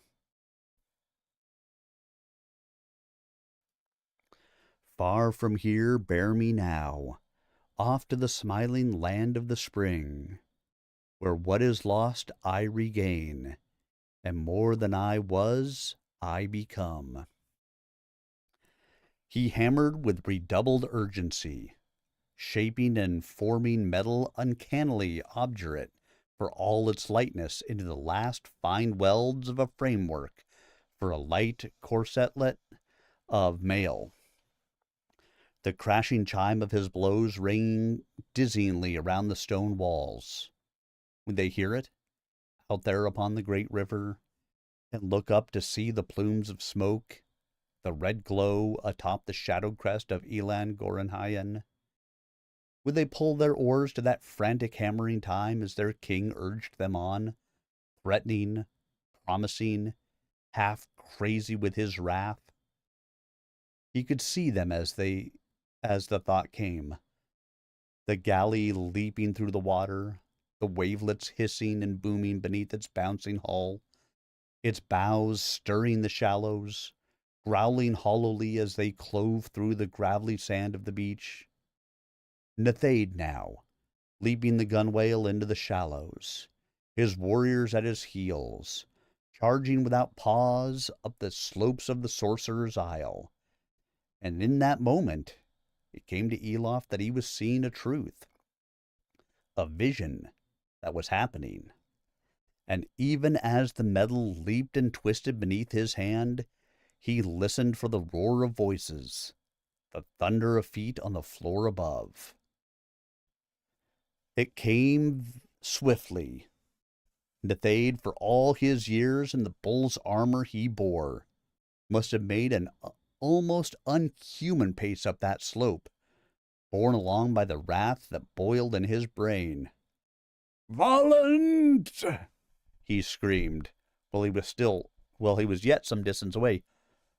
"Come hither and be paid for the jewels you sent me! Valant! Valant!" His voice had a shriek in it like that of a man racked to the tearing point. It froze Elof's heart. "Come hither, ye skulking slayer! Coward! Come forth!" Already he was nearer. He must be running like a man possessed. Running. Running as once Elof could have, 8 years past, on 2 strong legs. His teeth ground with fury. 8 long years of misery, loss, and torment. He beat them out beneath his hand. With his last few strokes, he hammered them away. "Valand, come forth!" It was Netheid's weight alone that crashed against the sun symbol on the door and tore the whole thing from its hinges. His onrush carried him stumbling into the forge, crashing over table and bench before he could stop, staring at the red-lit smoke cloud that came boiling up into the empty room and swirled beneath the roof, as a rumble like unending thunder shook the walls. But against this sorcery, he swung up his shield and shrieked, "Stay, fiend, and fight! My hounds have a claim on your carcass!" Then, out of the cloud as it seemed, a voice answered him. His guards heard it, as they came running up behind him. And though it had seemed to them till then that no voice could be more terrible than Nethaid in his torment, yet this one stopped them in their very stride, as they came spilling into the forge. Where his was crazed, it echoed bleakly calm.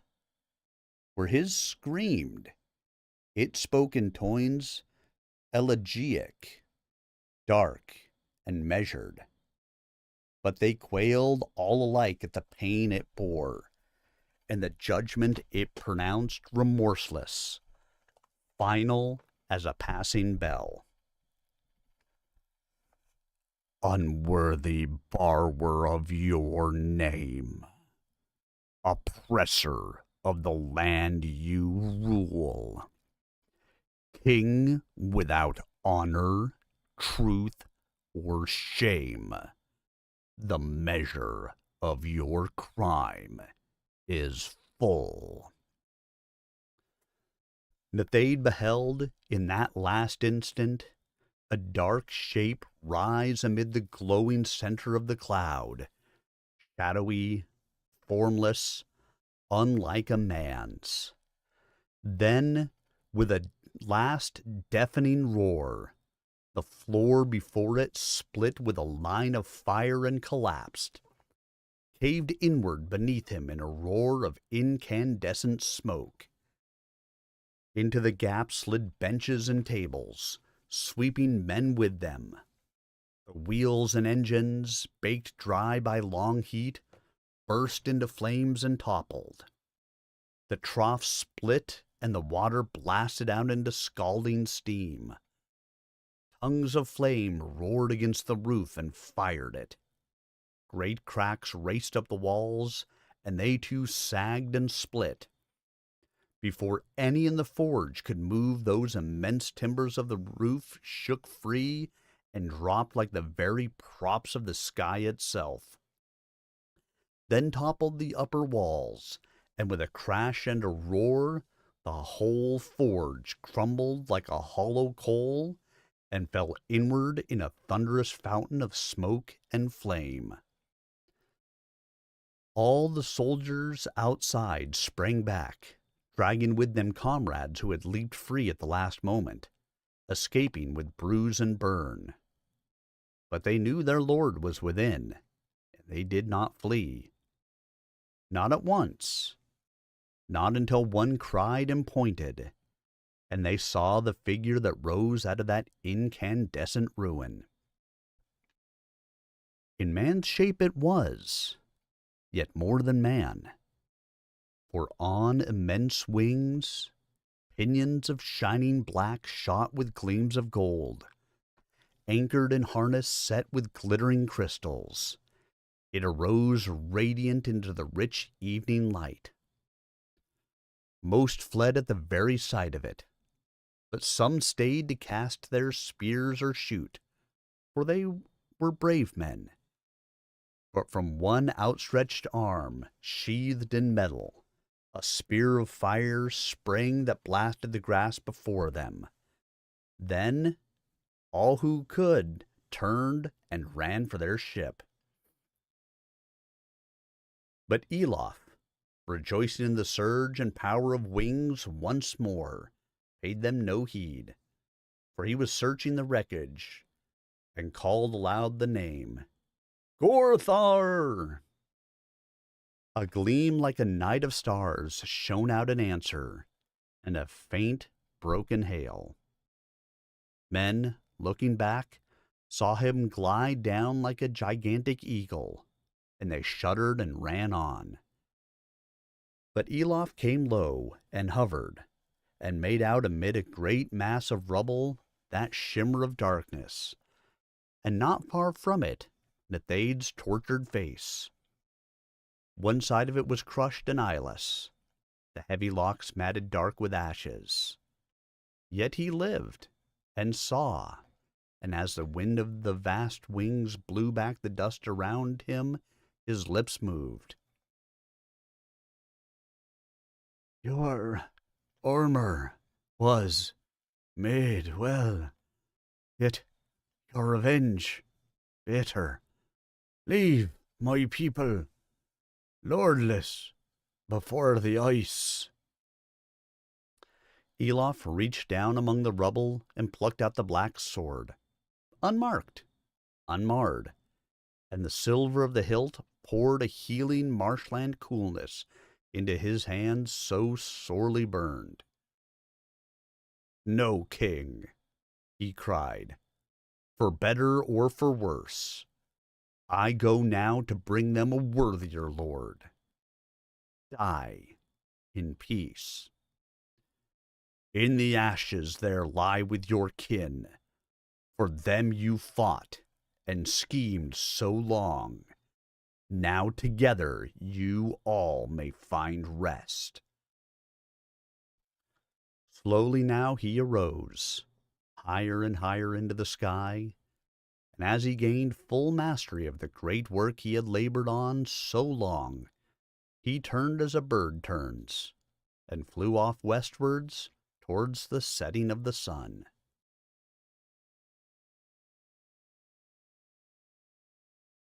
Dear God, these chapters get longer and longer. What, 3 hours and 15 minutes on this one? 3 hours and 20 minutes? Dear God. This guy does love him some long-ass chapters. Well, we made it through, all the way through chapter 8. Long-ass chapter that it was. But we made it through, and, was an exciting chapter to say the least. We saw the end of a dynasty, as Elof was true to his word. Killed the king, killed the princelings, and had his way with the princess. You know. Good on him, I guess. You know. Well, that is definitely going to do it for me this evening. So, thank you all for being here with me tonight. I will be back again tomorrow night. Tomorrow night is Bloodlords night, Pathfinder adventure in Foundry VTT. It is the game I run, so it's been a little while since we played it, so it'll be exciting to be back to that game. Hopefully we can remember what the hell we were doing. I think it's been like 2 months. And then, of course, Thursday night will be Stompy Mech night. Hope you guys all have yourselves a wonderful evening tonight. I hope to see you guys all again really soon. As always, the greatest gift that you can give to a streamer is the gift of your time. And I appreciate that you guys all gave me the gift of yours this evening. Whether it was for 5 minutes or for 4 hours. Whichever way, Thanks so much for having been here with me, and I will see you guys all again really soon. Good night, everybody.